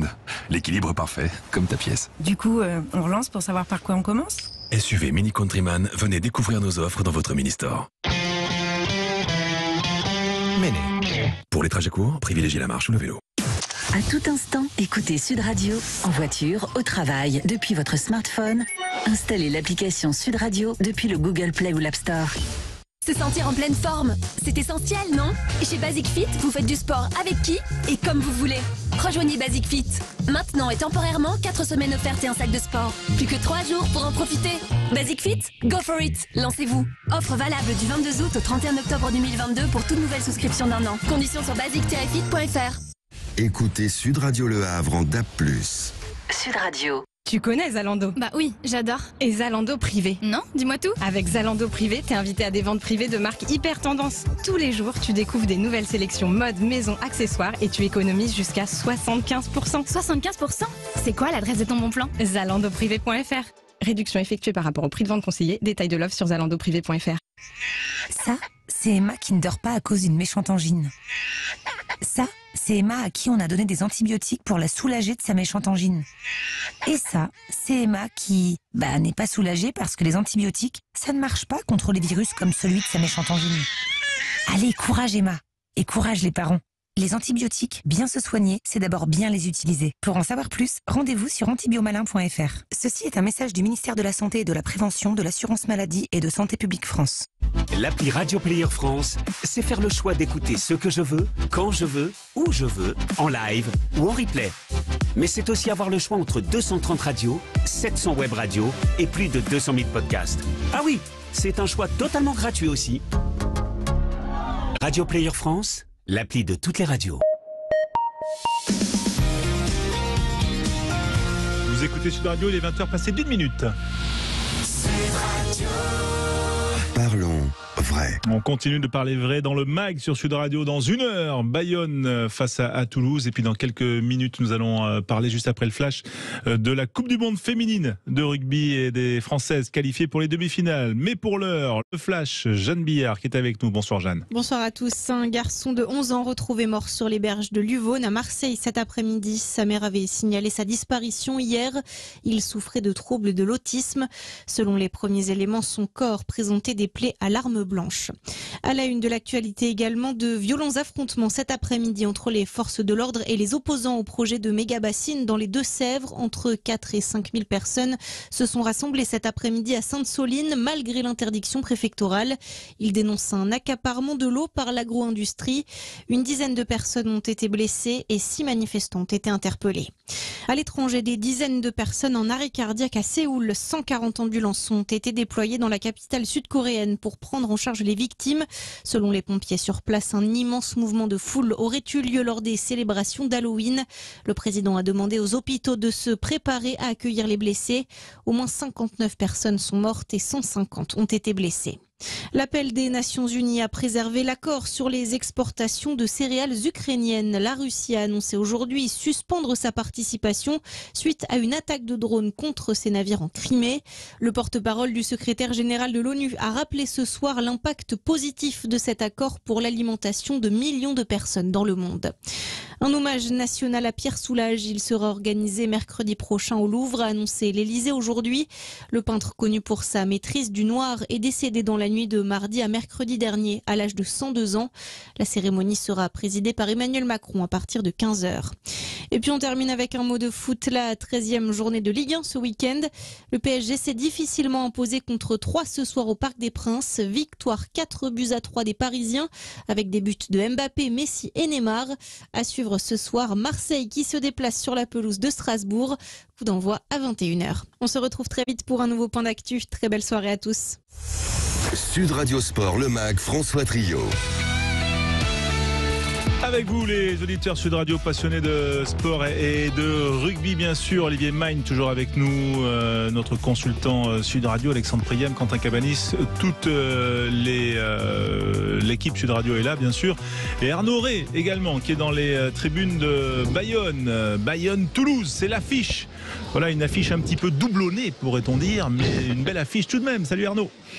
Salut François, salut toute l'équipe. Et bien écoutez, ravi de vous retrouver à Bayonne où ça va être surtout une grosse fête parce que quand on reçoit Toulouse ici sur la côte basque, c'est la fête, même si c'est un doublon et que cette équipe toulousaine elle sera amputée de 9 internationaux. Tous ont été gardés par le staff de Fabien Galtier. Donc effectivement François, cette équipe toulousaine a énormément de jeunes joueurs, 23 ans de moyenne d'âge dans cette équipe toulousaine, mais en face il y a des Bayonnais qui veulent essayer d'enchaîner une 5e victoire consécutive à domicile. Et puis cette rencontre elle est surtout ce sera un match encore à guichet fermé, donc ça va être une très grosse fête à Jean Daugé et sur Sud Radio. Oui, il faut dire quand même que Bayonne a quelques gros bras à son tableau de chasse depuis le début de la saison.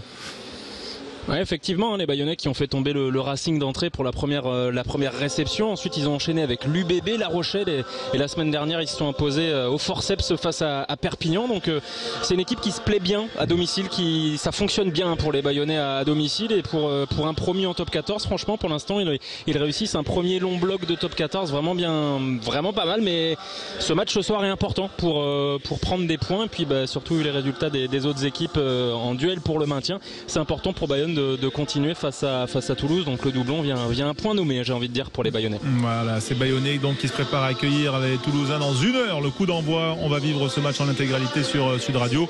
En attendant, bien sûr, on va retrouver Arnaud tout au long de l'avant-match. Bien sûr, préparez bien quand même votre répertoire de chansons.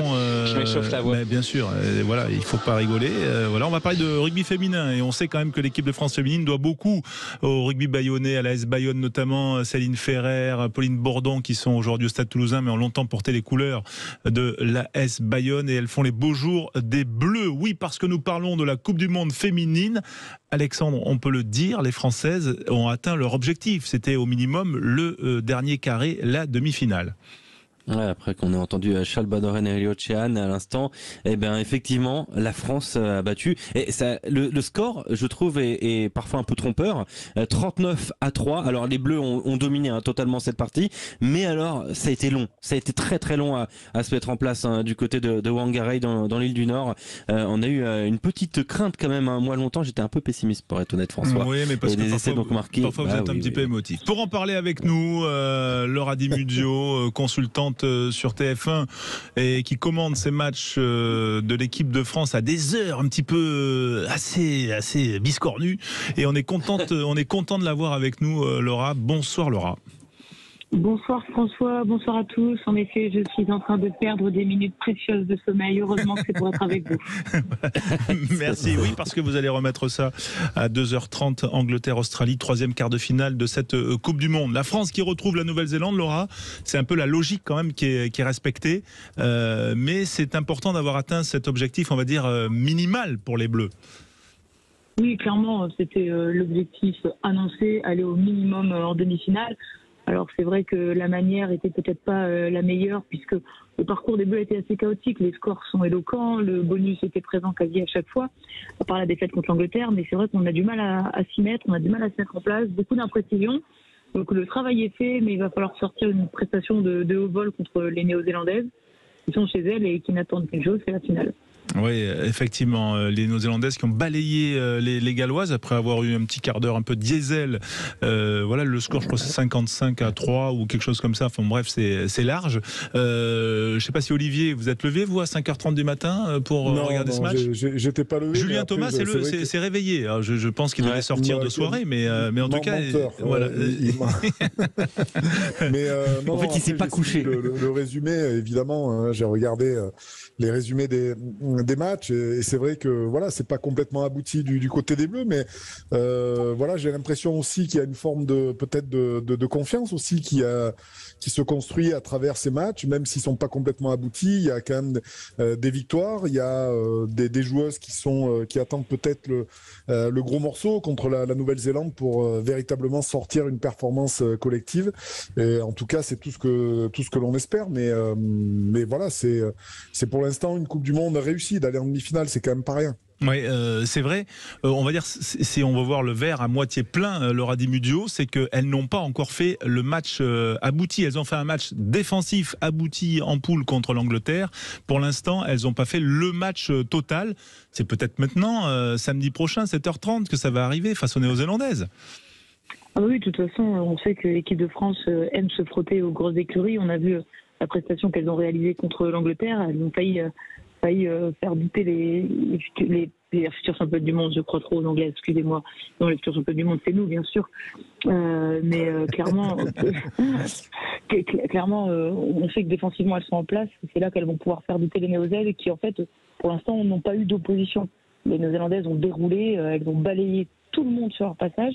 Et donc, on espère qu'avec une grosse opposition en défense, elles vont déjouer parce qu'elles n'ont pas l'habitude d'être bousculées, tellement c'est facile pour elles depuis le début de la compétition. Donc je pense que c'est là où les Françaises ont une chance à jouer, utiliser leur conquête, utiliser leur défense, pouvoir déstabiliser ces Néo-Zélandaises. Voilà, parce que c'est vrai que la densité physique des Françaises est assez importante. Il y avait quand même un changement important à la tête de cette équipe. C'était que Pauline Bourdon était titulaire en lieu et place de Laure Census, compétition terminée pour une blessure au genou. Est-ce que ça y est, la France a digéré, l'équipe de France, on va dire, ce changement de chef d'orchestre, entre guillemets? Ah bah oui, de toute façon, ça reste des sportifs de haut niveau. Elles sont habituées à ce qu'il y ait des modifications, qu'il y ait des changements. Elles savent qu'une blessure, ça peut arriver. Donc je pense qu'il n'y a aucun problème pour s'adapter sur le terrain. D'autant plus que Laure Census est restée proche du groupe. Elle distille ses conseils. On l'a vu dans les tribunes encore aujourd'hui. Donc voilà, les filles, elles savent que c'est du sport de haut niveau. Donc là-dessus, j'ai vraiment pas d'inquiétude.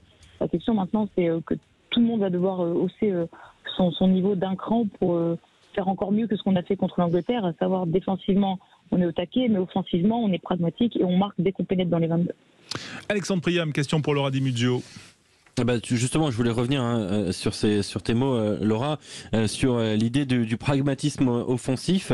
Comme je disais en préambule, j'étais pas serein moi jusqu'à la 50e minute, même un petit peu au-delà. Est-ce que ces premières périodes, on a du mal à marquer, à être pragmatique justement offensivement. Est-ce que ça peut être quasiment rédhibitoire face à la Nouvelle-Zélande ? Ah bah oui, clairement, on n'aura pas mis d'occasion contre les Néo-Zélandaises. Et en fait, il faut le faire à l'image des Australiennes qui ont marqué 17 points d'entrée contre la Nouvelle-Zélande sur le match d'ouverture. Elles ont mené 17-0, après elles se sont effondrées. Mais en fait, elles ont joué extrêmement leur chance. Chaque fois qu'elles sont entrées dans les 22, elles ont accéléré, elles les ont surprises, elles ont mis de la vitesse. Et il faut absolument qu'on soit capable, nous, de jouer debout, de passer dans leur dos, pas ralentir les ballons dès qu'on est dans les 22, comme on l'a fait un peu contre l'Italie aujourd'hui. On a beaucoup temporisé. Et donc, clairement... oui, si on n'est pas efficace et qu'on a les occasions, on va s'en mordre les doigts. Parce qu'on les aura les occasions, mais cette fois, il ne faudra pas trembler. On a vu un triplé de Johanna Grisé, c'est l'un des paris de Thomas Darac, l'entraîneur et du staff français, joueuse à 7 qui n'a quasiment pas joué à 15. Est-ce que vous pensez que justement pour cette demi-finale, elle va encore gagner en ampleur, Laura ? Ah bah oui, là, de toute façon, elle ne peut que prendre en confiance, puisqu'en effet, c'est une joueuse qui est arrivée, qui n'avait absolument rien à perdre, avec 0 sélection, avec très beau parcours sur le set.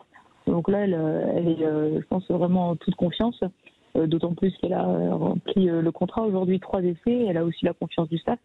Donc je pense que Johanna Grisé, elle a fait sa place, au même titre que Escudero, qu'on attendait beaucoup, jeune joueuse en numéro 8, qui ont prouvé aujourd'hui qu'elle ne tremblait pas sur les grands rendez-vous. Voilà, tout comme Caroline Drouin, numéro 10 des Bleus, qui a été aussi vice-championne olympique à Tokyo, et qui a été effectivement très brillante dans ce match, qui a pesé quand même sur cette équipe. La demi-finale, c'est toujours arrivé quasiment en 8 compétitions, 8 Coupes du Monde pour les Françaises. Laura Desmuzio, il n'y a eu qu'une fois en 98 que ça s'était pas bien passé pour les Françaises. Est-ce que là, elles vont enfin réussir à passer, franchir cette marche, parce qu'on a l'impression que les Néo-Zélandaises à l'Eden Park, face avec tout un pays qui va être contre elles, est-ce que la marche n'est pas trop haute pour nos Françaises ? De toute façon, elles n'ont rien à perdre, puisque personne ne les attend. Tout le monde annonce une finale Nouvelle-Zélande-Angleterre. C'est ce qu'on prévoit depuis quelques années. C'est la revanche de 2017. Donc là, les Françaises, c'est qu'elles n'ont absolument rien à perdre. Et elles ont l'habitude de ces grands rendez-vous, puisqu'elles sont tout le temps en demi-finale depuis très longtemps avec cette Coupe du Monde. Donc franchement, c'est ce qu'on se disait ce matin, ça peut être vraiment le bon scénario pour elles, le bon contexte, et elles peuvent déstabiliser ces Néo-Zélandaises qui, malgré tout, ont eu du mal à rentrer dans leur compétition et qui ont très très peu matché pendant la période Covid. Donc c'est le moment ou jamais d'écrire son nom dans l'histoire. Ouais, les Françaises qui avaient battu 2 fois les Néo-Zélandaises il y a 1 an, mais depuis Wayne Smith a pris cette équipe en main, et il y a quand même une qualité technique, Olivier, je ne sais pas si tu as pu voir le match Nouvelle-Zélande-Pays de Galles, qualité technique quand même, notamment sur la vitesse de passe, la gestuelle, qui est assez intéressante du côté des Néo-Zélandaises. Elles sont prenables, mais il faudra faire le match parfait, comme toujours face aux Blacks, filles ou garçons, finalement. Quel que soit le genre, finalement, oui, il faut toujours faire le match parfait face à des Néo-Zélandaises qui ont évidemment, sous la houlette de Wayne Smith, encore un peu plus progressé peut-être dans leur rugby, dans leur jeu d'attaque. On connaît, je dirais, le dépositaire finalement ces dernières années du jeu d'attaque néo-zélandais, c'est Wayne Smith qui est un peu le Pierre Villepreux néo-zélandais, pour ceux qui ne le connaissent pas. Donc c'est une équipe néo-zélandaise qui va quand même être très très forte, évidemment, soutenue par tout son public, tout son pays. Maintenant, ça me rappelle un peu 99 avec les garçons, où on n'avait pas fait de match abouti jusque-là, et puis il avait fallu juste un match, un seul, contre les Néo-Zélandais pour se réveiller et faire le match de la Coupe du Monde. Donc c'est tout ce que je souhaite aux filles là, pour leur demi-finale, et leur rêver une demi-finale face à la Nouvelle-Zélande à l'Eden Park, c'est quand même fantastique. Donc il y a à sortir le match qui va peut-être amener les filles à aller chercher la finale, et pourquoi pas un titre. Allez, le mix de la demi-finale de Twickenham 99 avec la Coupe du Monde 2011 pour les Français, c'était passé tellement près, c'était à l'Eden Park également. Voilà ce qu'on souhaite pour les filles. Merci Laura Di Muzio, on vous souhaite une bonne nuit. Merci beaucoup. Elle va être courte. Allez, à tout à l'heure Laura, allez, à très bientôt. François, j'aimerais bien voir tes pronostics. Angleterre, Australie, Canada et États-Unis. Angleterre, Canada. Hein. Je pense que les pronostics à la Coupe du Monde féminine sont plus simples que ceux du top 14. Tu vois, parier Pau à La Rochelle, c'était dur aujourd'hui. Je pense quand même que la hiérarchie sera respectée entre l'Angleterre et le Canada. Allez, on enchaîne. Merci Laura Di Muzio d'avoir été avec nous. La Coupe du Monde féminine que l'on suit bien sûr. Finale le 12 novembre, demi-finale la semaine prochaine. Une petite pause bien sûr et on revient. On va parler des Français, des Bleus qui dans une semaine affronteront l'Australie début de la tournée de novembre. Sud Radio. Parlons vrai. Sud Radio, parlons vrai. Parlons vrai. Parlons vrai. Sud Radio, parlons vrai. Parlons vrai. Périphérique, les mondes de Flynn. Une nouvelle série de science-fiction captivante. Seulement sur Prime Video. Vous êtes à Londres. Mais 70 ans plus tard que ce que vous estimez être le présent. Avec Chloé Grace Moretz. Vous êtes dans un périphérique. Je pensais que j'étais dans une simule. Par les créateurs de Westworld. Ici, comme chez vous, quand on tombe, on se blesse. Périphérique, les mondes de Flynn. Regardez maintenant, seulement sur Prime Video. Tu connais Zalando? Bah oui, j'adore. Et Zalando Privé? Non, dis-moi tout. Avec Zalando Privé, t'es invité à des ventes privées de marques hyper tendance. Tous les jours, tu découvres des nouvelles sélections mode, maison, accessoires et tu économises jusqu'à 75%. 75%? C'est quoi l'adresse de ton bon plan? ZalandoPrivé.fr. Réduction effectuée par rapport au prix de vente conseillé. Détails de l'offre sur ZalandoPrivé.fr. Sud Radio Sport, le MAG, François Trio. Le 15 de France masculin est lui réuni à Marcoussis. Dans une semaine, les Bleus, ce sera au Stade de France, affronteront l'Australie. Ce sera bien sûr à vivre sur Sud Radio, un match que l'on attend parce que ce sera la dernière tournée de novembre avant la Coupe du Monde 2023. 3 matchs au programme: Australie, Afrique du Sud et Japon. Les Japonais quand même qui ont accroché les All Blacks ce matin, 38 à 31. Un magnifique match des Japonais qui confirment quand même leur montée en puissance dès que la Coupe du Monde se rapproche. Mais parenthèse refermée, concentrons-nous sur les Bleus, Alexandre, parce que ils étaient 42 en début de semaine et déjà on voit un peu une équipe se profiler parce qu'il y a des blessés, des absents et puis aussi des indications qui sont données par certains de nos confrères à l'entraînement du 15 de France. Hein. Oui, tout à fait. On peut déjà noter ceux qui avaient été libérés. Là, il y a beaucoup d'indications. Hein. Généralement, dans les 14 jours qui sont mis à disposition, c'était Alexandre Béconnier, Dylan Crotin, Kylian Gérassi, Thomas Jolmes, Thomas Laclaya d'ailleurs qui s'est blessé avec Oyonnax hier. On en viendra aux nouvelles d'ailleurs dans quelques minutes avec le président d'Oyonnax après 20h30. Jérôme Ray était sur le terrain aujourd'hui, il avait été aussi libéré. Bastien Verne-Taillefer, Anthony Boutier, Baptiste Couillou, Jonathan Dantier, Étienne Dumortier, Louis Lebrun, Aliveré Tiraka et Pablo Huberti. Ce qui ressort un petit peu de Marcoussis, et c'est presque la question la plus on va dire intéressante, c'est qui va jouer en 15. François, est-ce que ce sera Thomas Ramos? Ça semble prendre cette direction-là avec Thomas Ramos en 15 et Tamac en 10, même s'il y a encore quelques incertitudes. Oui, c'est effectivement à suivre. On va poser la question à Olivier Magne. Et puis la troisième ligne aussi. Oui, tout à fait. Thomas Ramos, voilà, ça a été le cas cet après-midi, notamment sur un entraînement ouvert au public où il était aligné en 15. C'est lui qui doit débuter face à l'Australie pour récompenser son bon début de saison? Oui, moi, à mon sens, oui, François. Je pense que Thomas Ramos, au vu du début de saison et de la forme étincelante du Toulousain, à mon sens, ce n'est que mérité pour Thomas Ramos que de se retrouver en position de numéro 15 titulaire, même s'il aurait pu, en l'absence, je pense, de Romain Tamac, se retrouver au poste de numéro 10, même avec la concurrence de Jalibert. Quand on voit le début de saison au poste de numéro 10 de Thomas Ramos, c'était clairement un joueur qui postulait pour être titulaire à ce poste-là. Donc j'espère pour lui qu'il va se retrouver en 15. Mais voilà, on l'a vu cette semaine avec Jalibert qui avait été positionné en 15. Voilà, il y avait aussi Boutier, voilà, il y a quand même de très très bons joueurs, mais celui qui émerge, qui est au-dessus du lot en ce début de saison, c'est quand même Thomas Ramos, et je pense qu'il mérite d'être titulaire contre l'Australie. Oui, bon, ça fait un moment qu'il mérite, hein, mais c'est vrai qu'on a l'impression qu'au bout d'un moment, là, ce choix s'impose à Fabien Galtier. C'est pas son préféré, on a l'impression, Olivier, non ? Ouais, on a un peu cette impression effectivement, mais il lui donne pas le jeu. Finalement, ce qu'il y a de bien, d'intéressant avec Thomas Ramos, c'est que il lui donne pas le choix.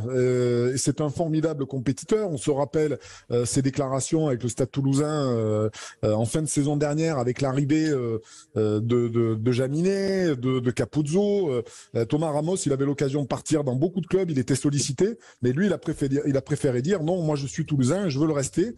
Et je veux jouer avec le Stade Toulousain. Et le fait est que il assume un petit peu ses responsabilités. Il assume ce qu'il dit et il en ressort avec encore plus de confiance et d'assurance. Donc voilà, moi c'est un joueur que j'aime beaucoup, que j'ai eu l'occasion d'en entraîner avec les moins de 20 et c'est un garçon que j'apprécie beaucoup. Et en tout cas, sa responsabilité, ses prises de décision font que c'est un joueur maintenant incontournable et que Fabien Galtier ne peut pas ne pas le faire jouer, c'est pas possible. Voilà, il aura sa chance, c'est sûr, et on espère que ce sera donc en tant que titulaire face à l'Australie. Oui, on se mouille un petit peu. Nous aimons Thomas Ramos et nous militons pour Thomas Ramos à l'arrière. À l'aile, il est pressenti, c'est Yoram Moefana, le joueur de l'UBB, parce qu'il y a quand même toujours cette possibilité. On le voit plutôt au centre, Alexandre, et il a déjà évolué à l'aile, et visiblement, on va dire cette expérimentation,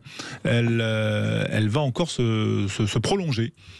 Oui, c'est ce qui est en train d'être montré du côté de Marcoussis au Centre national de rugby. Effectivement, on voit beaucoup Yoram Moefana avec le numéro 11 ou le numéro 14, puisqu'il y a des numéros sur les chasubles. Alors forcément, ça nous aide un petit peu. Mais oui, il devrait effectivement évoluer à l'aile, associé à Damien Penaud sur l'autre aile. Voilà, ça vous gêne pas ce positionnement, Olivier, de Moefana à l'aile? Ça vous semble être la bonne solution? Parce qu'il y avait Raka aussi qui était en forme et qui avait été appelé dans le stage, mais qui a été renvoyé en semaine.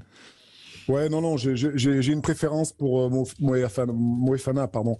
Même si je le préfère au centre, parce que c'est un joueur qui peut, de par son physique, déclencher énormément de situations, de par son positionnement au centre.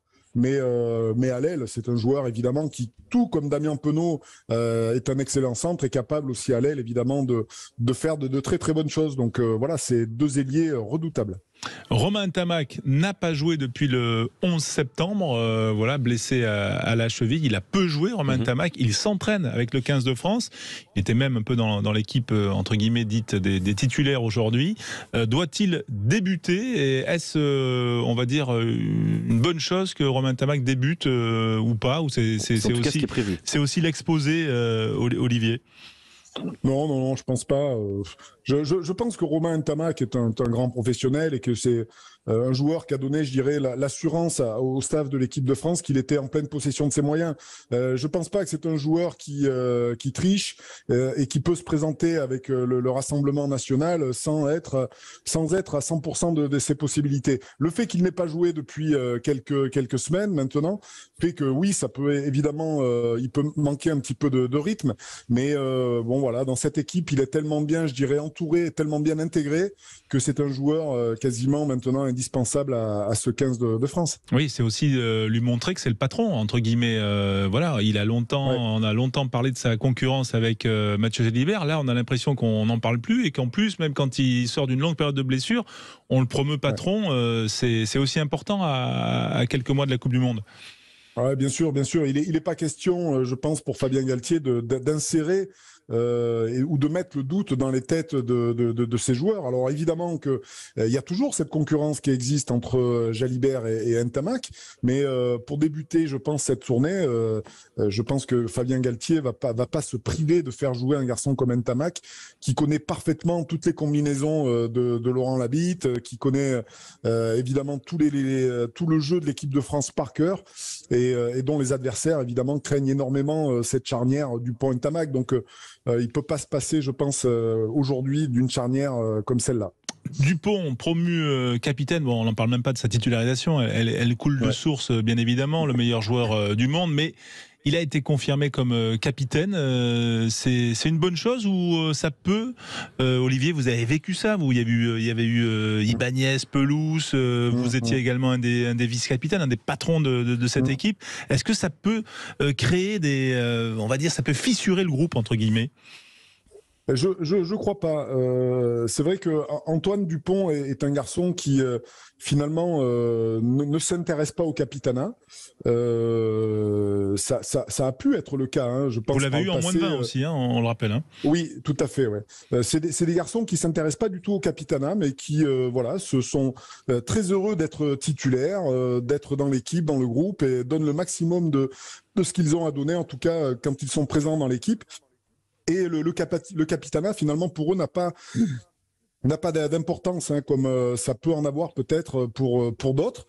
Mais voilà, donc je pense qu'il y a aussi dans cette équipe de France une mentalité qui permet finalement à tout un chacun d'être responsable, capitaine un petit peu intérieurement ou sans l'être officiellement, mais en tout cas de voir que ce soit Antoine Dupont capitaine et qui porte le brassard, ça, je pense, c'est normal au vu de ce qui a été fait de par sa présence, de par son aura sur l'équipe. C'est un garçon qui est incontournable et je pense que le capitanat est inévitable pour Antoine Dupont. Oui, effectivement, Alexandre. Petite question, au vu des bonnes performances de Yohan Tanga depuis le début de la saison, est-ce qu'on aurait pu l'imaginer titulaire dans cette équipe de France où la troisième ligne est trop fixée et est indéboulonnable? Elle sera d'ailleurs normalement composée d'Olivon, Aldrit et Gelon. Ouais, moi je pense que ça aurait. Alors je sais pas s'il va jouer ou pas Tanga, mais j'aurais a priori bien aimé. Remplaçant. Il est remplaçant, mais j'aurais bien aimé évidemment le voir titulaire parce que au poste de troisième ligne, c'est moins important que sur la charnière où c'est beaucoup plus difficile de composer une charnière, de la faire jouer ensemble, de bien fonctionner. C'est le rouage essentiel de l'équipe. En troisième ligne, c'est peut-être un peu moins important. Il y a des joueurs qui sont quand même très interchangeables et qui peuvent remplacer ceux dont on pense qu'ils sont titulaires. Donc, de faire jouer Tanga avec une troisième ligne déjà expérimentée, moi, ça m'aurait pas choqué. Ça aurait permis finalement d'avoir une idée finalement du niveau de ce joueur au niveau international et surtout aussi de le récompenser par rapport à son début de saison qui est quand même assez phénoménal. Donc, il avait été aligné les deux matchs au Japon, hein, si ma mémoire est bonne. Je pense qu'il a été bon et je pense qu'il a marqué des points à ce niveau-là.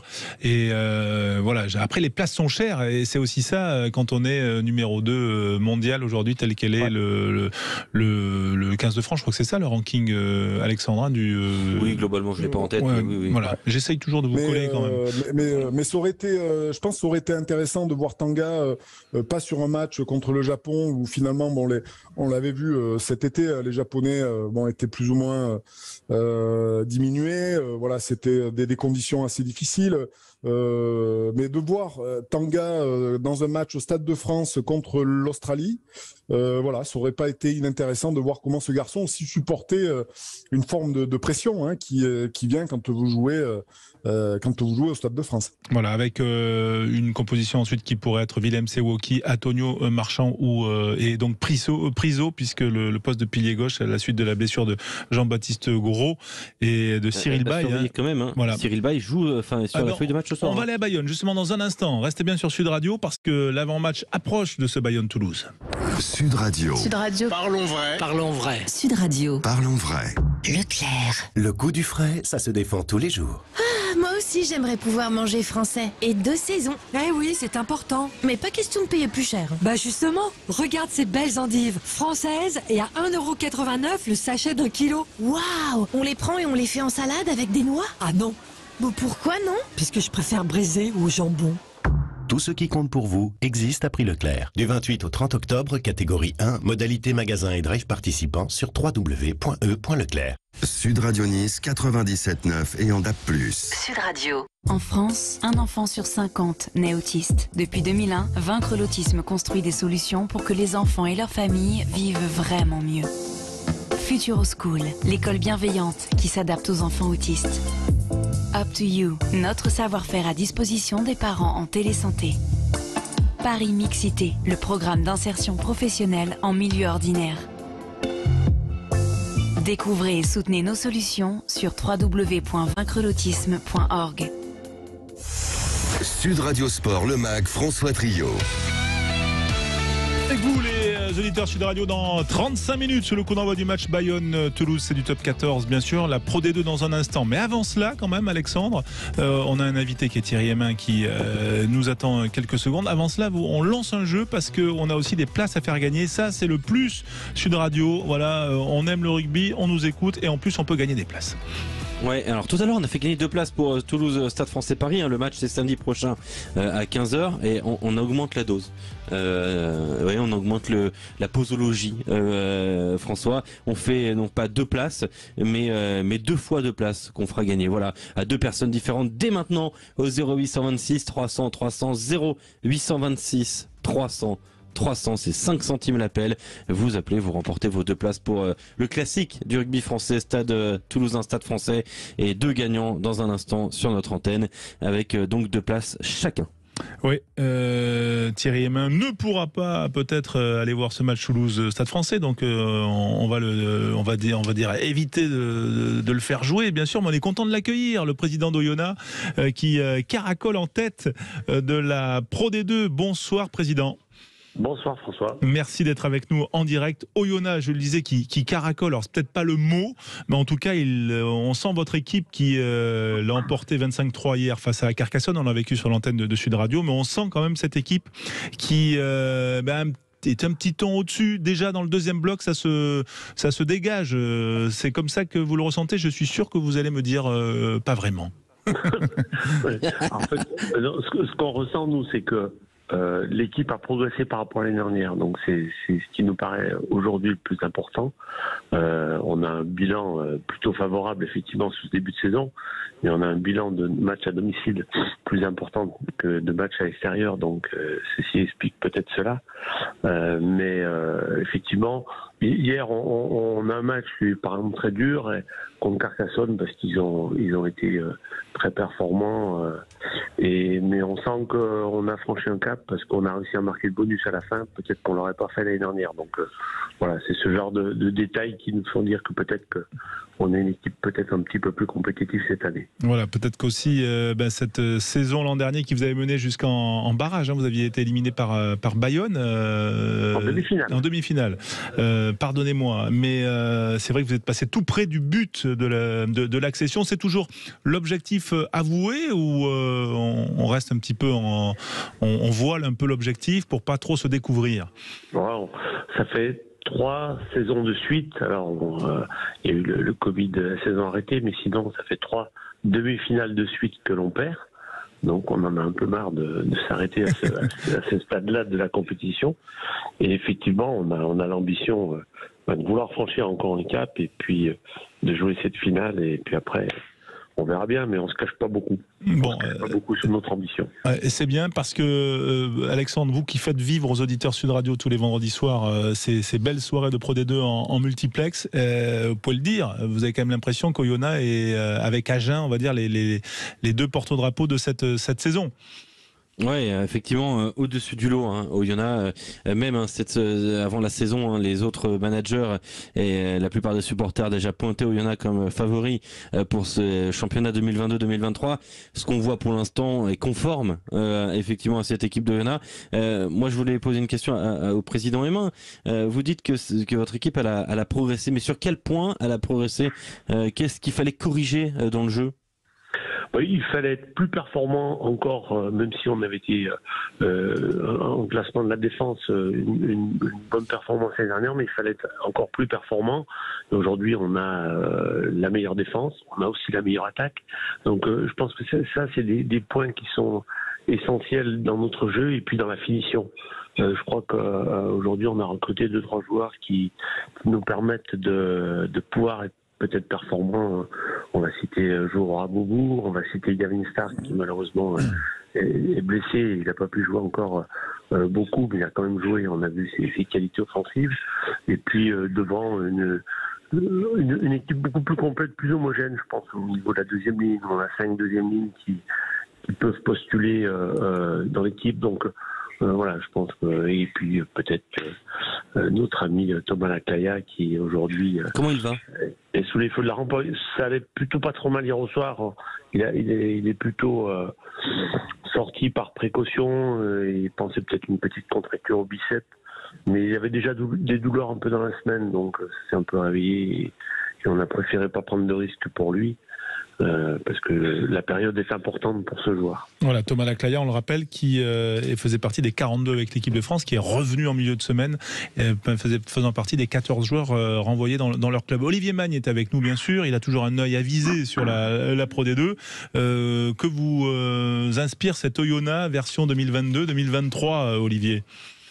C'est effectivement un Oyonnax qui a progressé, hein, qui véritablement, je dirais, a peut-être cette année, à travers évidemment les statistiques que l'on voit, meilleure attaque, meilleure défense, se positionne comme une équipe avec beaucoup plus de, je dirais, de constance dans son effort tout au long de cette Pro D2 qui est un véritable marathon. Donc voilà, l'idée, la question, c'est de savoir si Oyonnax va pouvoir tenir ce rythme tout au long de la saison, voilà, avec toutes les problématiques que l'on peut rencontrer dans une saison de Pro D2. Donc voilà, il y a finalement toute cette saison pour Oyonnax, je pense qu'elle se prépare pour les phases finales, parce que je vois pas comment Oyonnax pourrait ne pas y être, mais en tout cas, voilà, c'est de pouvoir bien se préparer pour arriver au moment final pour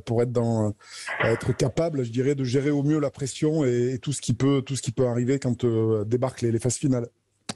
Oui, président Hémin, c'est ça, vous êtes plus renforcé, enfin, Ouais, mais je suis assez en phase avec ce que dit Olivier, c'est que la saison dernière, on a fait un très bon début de championnat, jusqu'à quasiment Noël, où on était sur le podium, on a eu la première place à un moment donné, après Mont-de-Marsan s'est lâché, mais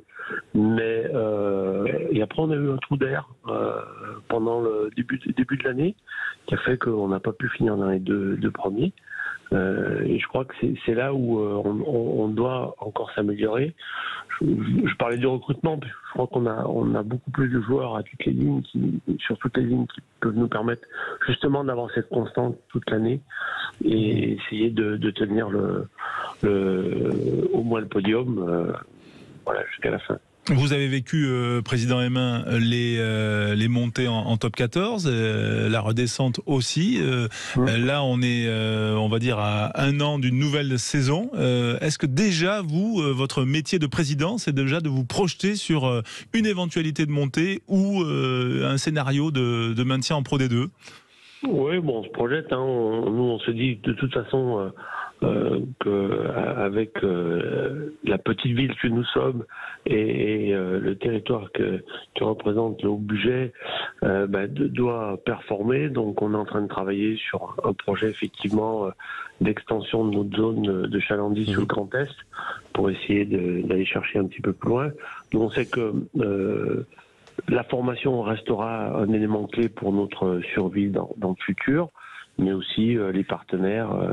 Donc il faut qu'on aille chercher des partenaires un petit peu plus nationaux qui ont envie de venir voir Oyonnax et que ça peut correspondre à leurs valeurs. Donc on est dans cette anticipation. Après, au niveau des recrutements, on verra au début de l'année ce qu'on fera, mais on travaille surtout sur le budget pour pouvoir le faire progresser.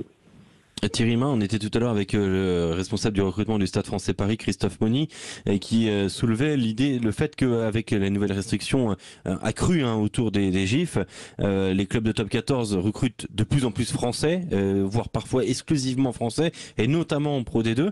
Est-ce qu'en étant un club de Pro D2 justement, c'est plus difficile encore une fois, encore un peu plus, de garder ces joueurs face bien aux clubs de top 14 qui ont besoin d'avoir des GIF dans leur rang? C'est clair que tous ces clubs-là, ils vont chercher de plus en plus jeunes les joueurs, donc que ce soit au niveau des Codermen ou à la mercerie. Donc pour nous, il faut qu'on soit vigilant dès cet âge-là. Et on sait bien que les agents mandatés par les clubs vont chercher les joueurs dans des clubs comme les nôtres. Et effectivement, pour nous, c'est une vraie vigilance que nous devons avoir parce que nous sommes dans l'obligation de former. Donc, et voilà, il faut absolument qu'on fasse attention à ça. On va vous libérer, Thierry Hémin, et vous remercier d'avoir été avec nous sur l'antenne de Sud Radio, bien sûr. On suit la Pro D2 qui nous fait vibrer sur l'antenne. Et bien sûr, il y a aussi des nouvelles qui ne sont pas toujours rigolotes annoncées, Alexandre, parce qu'il se passe des choses aussi à Montauban. Hein. C'est tombé tout à l'heure, là. Oui, avec le revers de Montauban à Aix-en-Provence et cette position de lanterne rouge de Pro D2, position surprise vu le recrutement et le budget. Eh bien, David Gérard a été démis de ses fonctions de manager de l'US Montauban. Donc c'est après cette défaite, il a été remplacé par Pierre-Philippe Lafont à la tête de l'équipe professionnelle. D'ailleurs, au classement dans cette 9e journée de Pro D2, d'abord les résultats, la victoire, donc tu le disais, d'Agen face à Vannes 17-3, de Massy face à Mont-de-Marsan 23-17, d'Aix-en-Provence face à Montauban 20-11, de Oyonnax face à Carcassonne 25-3, de Colomiers face à Soyengoulême 45-16 avec le bonus. Aurillac a battu difficilement Béziers 19-16. Le succès de Rouen grâce à une pénalité en toute fin de match de Peter Leyden face à Biarritz 12-9, et puis ça a été difficile pour Grenoble face à Nevers 19-18. Au classement, Oyonnax leader devant Agen, Colomiers, Grenoble, Rouen et Vannes pour le top 6. Ensuite Biarritz, Aurillac, Nevers, Mont-de-Marsan, Aix-en-Provence, Béziers, Soyengoulême, Carcassonne, et les 2 dernières places pour Massy et Montauban. Ouais, on rappelle, Alexandre, qu'on a fait quand même un petit jeu. On a lancé des lots à gagner parce que sur Sud Radio, bien sûr, le rugby, on le vit, on le partage, on le fait vivre, mais en plus on offre des cadeaux et on peut rappeler ces cadeaux. Oui, on vous offre 2 fois 2 places. Alors à 2 gagnants différents, bien sûr. Pour le Stade Toulousain, Stade Français Paris, ce sera samedi prochain à 15h à Ernest Vallon. C'est le classique du rugby français. Stade Toulousain, Stade Français Paris. Pour jouer, c'est très simple. 0826 300 300 0826 300, 5 centimes l'appel, vous appelez, vous gagnez vos 2 places pour cette rencontre qui est d'ores et déjà à guichet fermé. Donc bien c'est Sud Radio qui offre. Tout à l'heure, c'est Jean-Marc qui a gagné, Jean-Marc de Colomiers, ces 2 places. Et bien là, maintenant, on fait gagner 2 fois 2 places. Et ben voilà, c'est ça sur Sud Radio. On se retrouve dans un instant et puis on ira faire un tour du côté de Bayonne parce que le choc face au Stade Toulousain avance. Bayonne-Toulouse, c'est dans 20 minutes le coup d'envoi et de ce match qu'on va suivre en intégralité sur Sud Radio. Sud Radio. Parlons vrai. Sud Radio, parlons vrai. Parlons vrai. Bonjour, je m'appelle Sylvie et je suis conseillère EDF. En ce moment, la sobriété énergétique est dans toutes les têtes. Beaucoup de professionnels me demandent comment faire des économies d'énergie. Ils n'ont pas tous les mêmes leviers d'action, alors on en discute et je leur propose des solutions adaptées à leur métier. Par exemple, Suivi Conso, qui permet aux entreprises de mieux comprendre et maîtriser leur consommation. EDF. Plus d'informations sur edf.fr. L'énergie est notre avenir, économisons-la. Sud Radio Carcassonne. 104.7. Sud Radio. Tu connais Zalando? Bah oui, j'adore. Et Zalando Privé? Non, dis-moi tout. Avec Zalando Privé, t'es invité à des ventes privées de marques hyper tendance. Tous les jours, tu découvres des nouvelles sélections mode, maison, accessoires et tu économises jusqu'à 75%. 75%? C'est quoi l'adresse de ton bon plan? ZalandoPrivé.fr. Réduction effectuée par rapport au prix de vente conseillé. Détail de l'offre sur ZalandoPrivé.fr. Sud Radio Sport, le MAG, François Trio. Le MAG, bien sûr, Bayonne, Stade Toulousain dans quelques minutes qu'on va vivre en direct sur Sud Radio. Olivier Magne est avec nous toujours, Alexandre Priam également. Et vous, les auditeurs, au 0826 300 300, parce que vous avez été nombreux à nous appeler pour gagner ces places, 2 fois 2 places pour Toulouse Stade Français avec nous. Nicolas de Valros. Bonsoir Nicolas. Oui, bonsoir. Merci d'être avec nous en direct et heureux auditeur parce que vous allez pouvoir aller voir le Stade Toulousain la semaine prochaine face au Stade Français. Eh ben, c'est génial, je suis super content, merci. Bon, Valros, c'est où exactement? Côté de Béziers.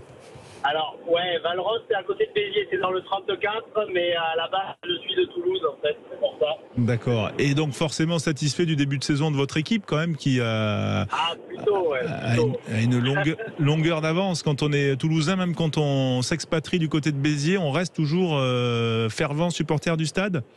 Ouais, toujours fervent supporter du stade, tout à fait. Voilà. Quel joueur en particulier ? Ah, j'aime beaucoup Thomas Ramos. Vous en parliez tout à l'heure et c'est vrai que je trouve que c'est un joueur qui va de mieux en mieux. Voilà, donc vous le verriez comme nous un petit peu en équipe de France. Eh ben ouais, je le verrai en équipe de France, mais il va manquer au stade toulousain. Ah oui, ça c'est le problème des doublons. Mais bon, voilà, ça reste quand même un atout. Et puis quel mental, comme le soulignait Olivier Magne. Vous avez joué au rugby, vous êtes encore pratiquant peut-être ? Non, du tout, non. J'ai pas la carrure, ni les jambes, ni rien. Mais ouais. bon. Mais vous avez le mental pour pouvoir appeler le Standard Sud Radio et gagner des places. La vivacité est là. Voilà, la vivacité est là, bien sûr. Eh bien, on vous remercie en tout cas de nous avoir appelés et puis d'avoir joué et puis surtout de nous être fidèles sur l'antenne de Sud Radio, bien sûr, Sud Radio Rugby, et bien sûr le MAC que vous suivez. Et vous avez un deuxième. Merci Nicolas, et bon match la semaine prochaine. Ça sera du côté de Vallon, donc face au Stade Français à 15h. On le vivra également sur Sud Radio. Un deuxième gagnant, Alexandre. Il s'appelle Louis. Eh ben voilà, Louis, félicitations. Et on ne sait pas où il habite. C'est Quentin Cabanis qui a noté ça. Dans le 66. Dans le 66. Eh ben voilà, c'est bien. C'est ça aussi le rayon d'action des Toulousains. Ça, c'est quand même, je dirais, une belle illustration, Olivier. Toulouse rayonne en dehors de son département. Voilà, les supporters restent attachés à ce club. C'est aussi sa grandeur, entre guillemets. Bah ouais, il y a évidemment une forte identité du Stade Toulousain qui rayonne hors de même du territoire. C'est un peu, je dirais, le porte-drapeau du jeu à la française, les Toulousains. C'est vrai qu'ils ont quand même ce jeu caractéristique, voilà, qui leur permet de marquer, je dirais, de marquer les esprits et de créer de l'émotion. Donc voilà, quand vous êtes tout jeune et que vous regardez des matchs du Stade Toulousain, vous êtes un petit peu marqué à vie et c'est vrai que ça laisse une trace sur la durée. Donc bravo aux Toulousains en tout cas d'avoir su créer cette identité de jeu et cet état d'esprit et cette philosophie qui permet de créer vraiment des émotions très marquantes.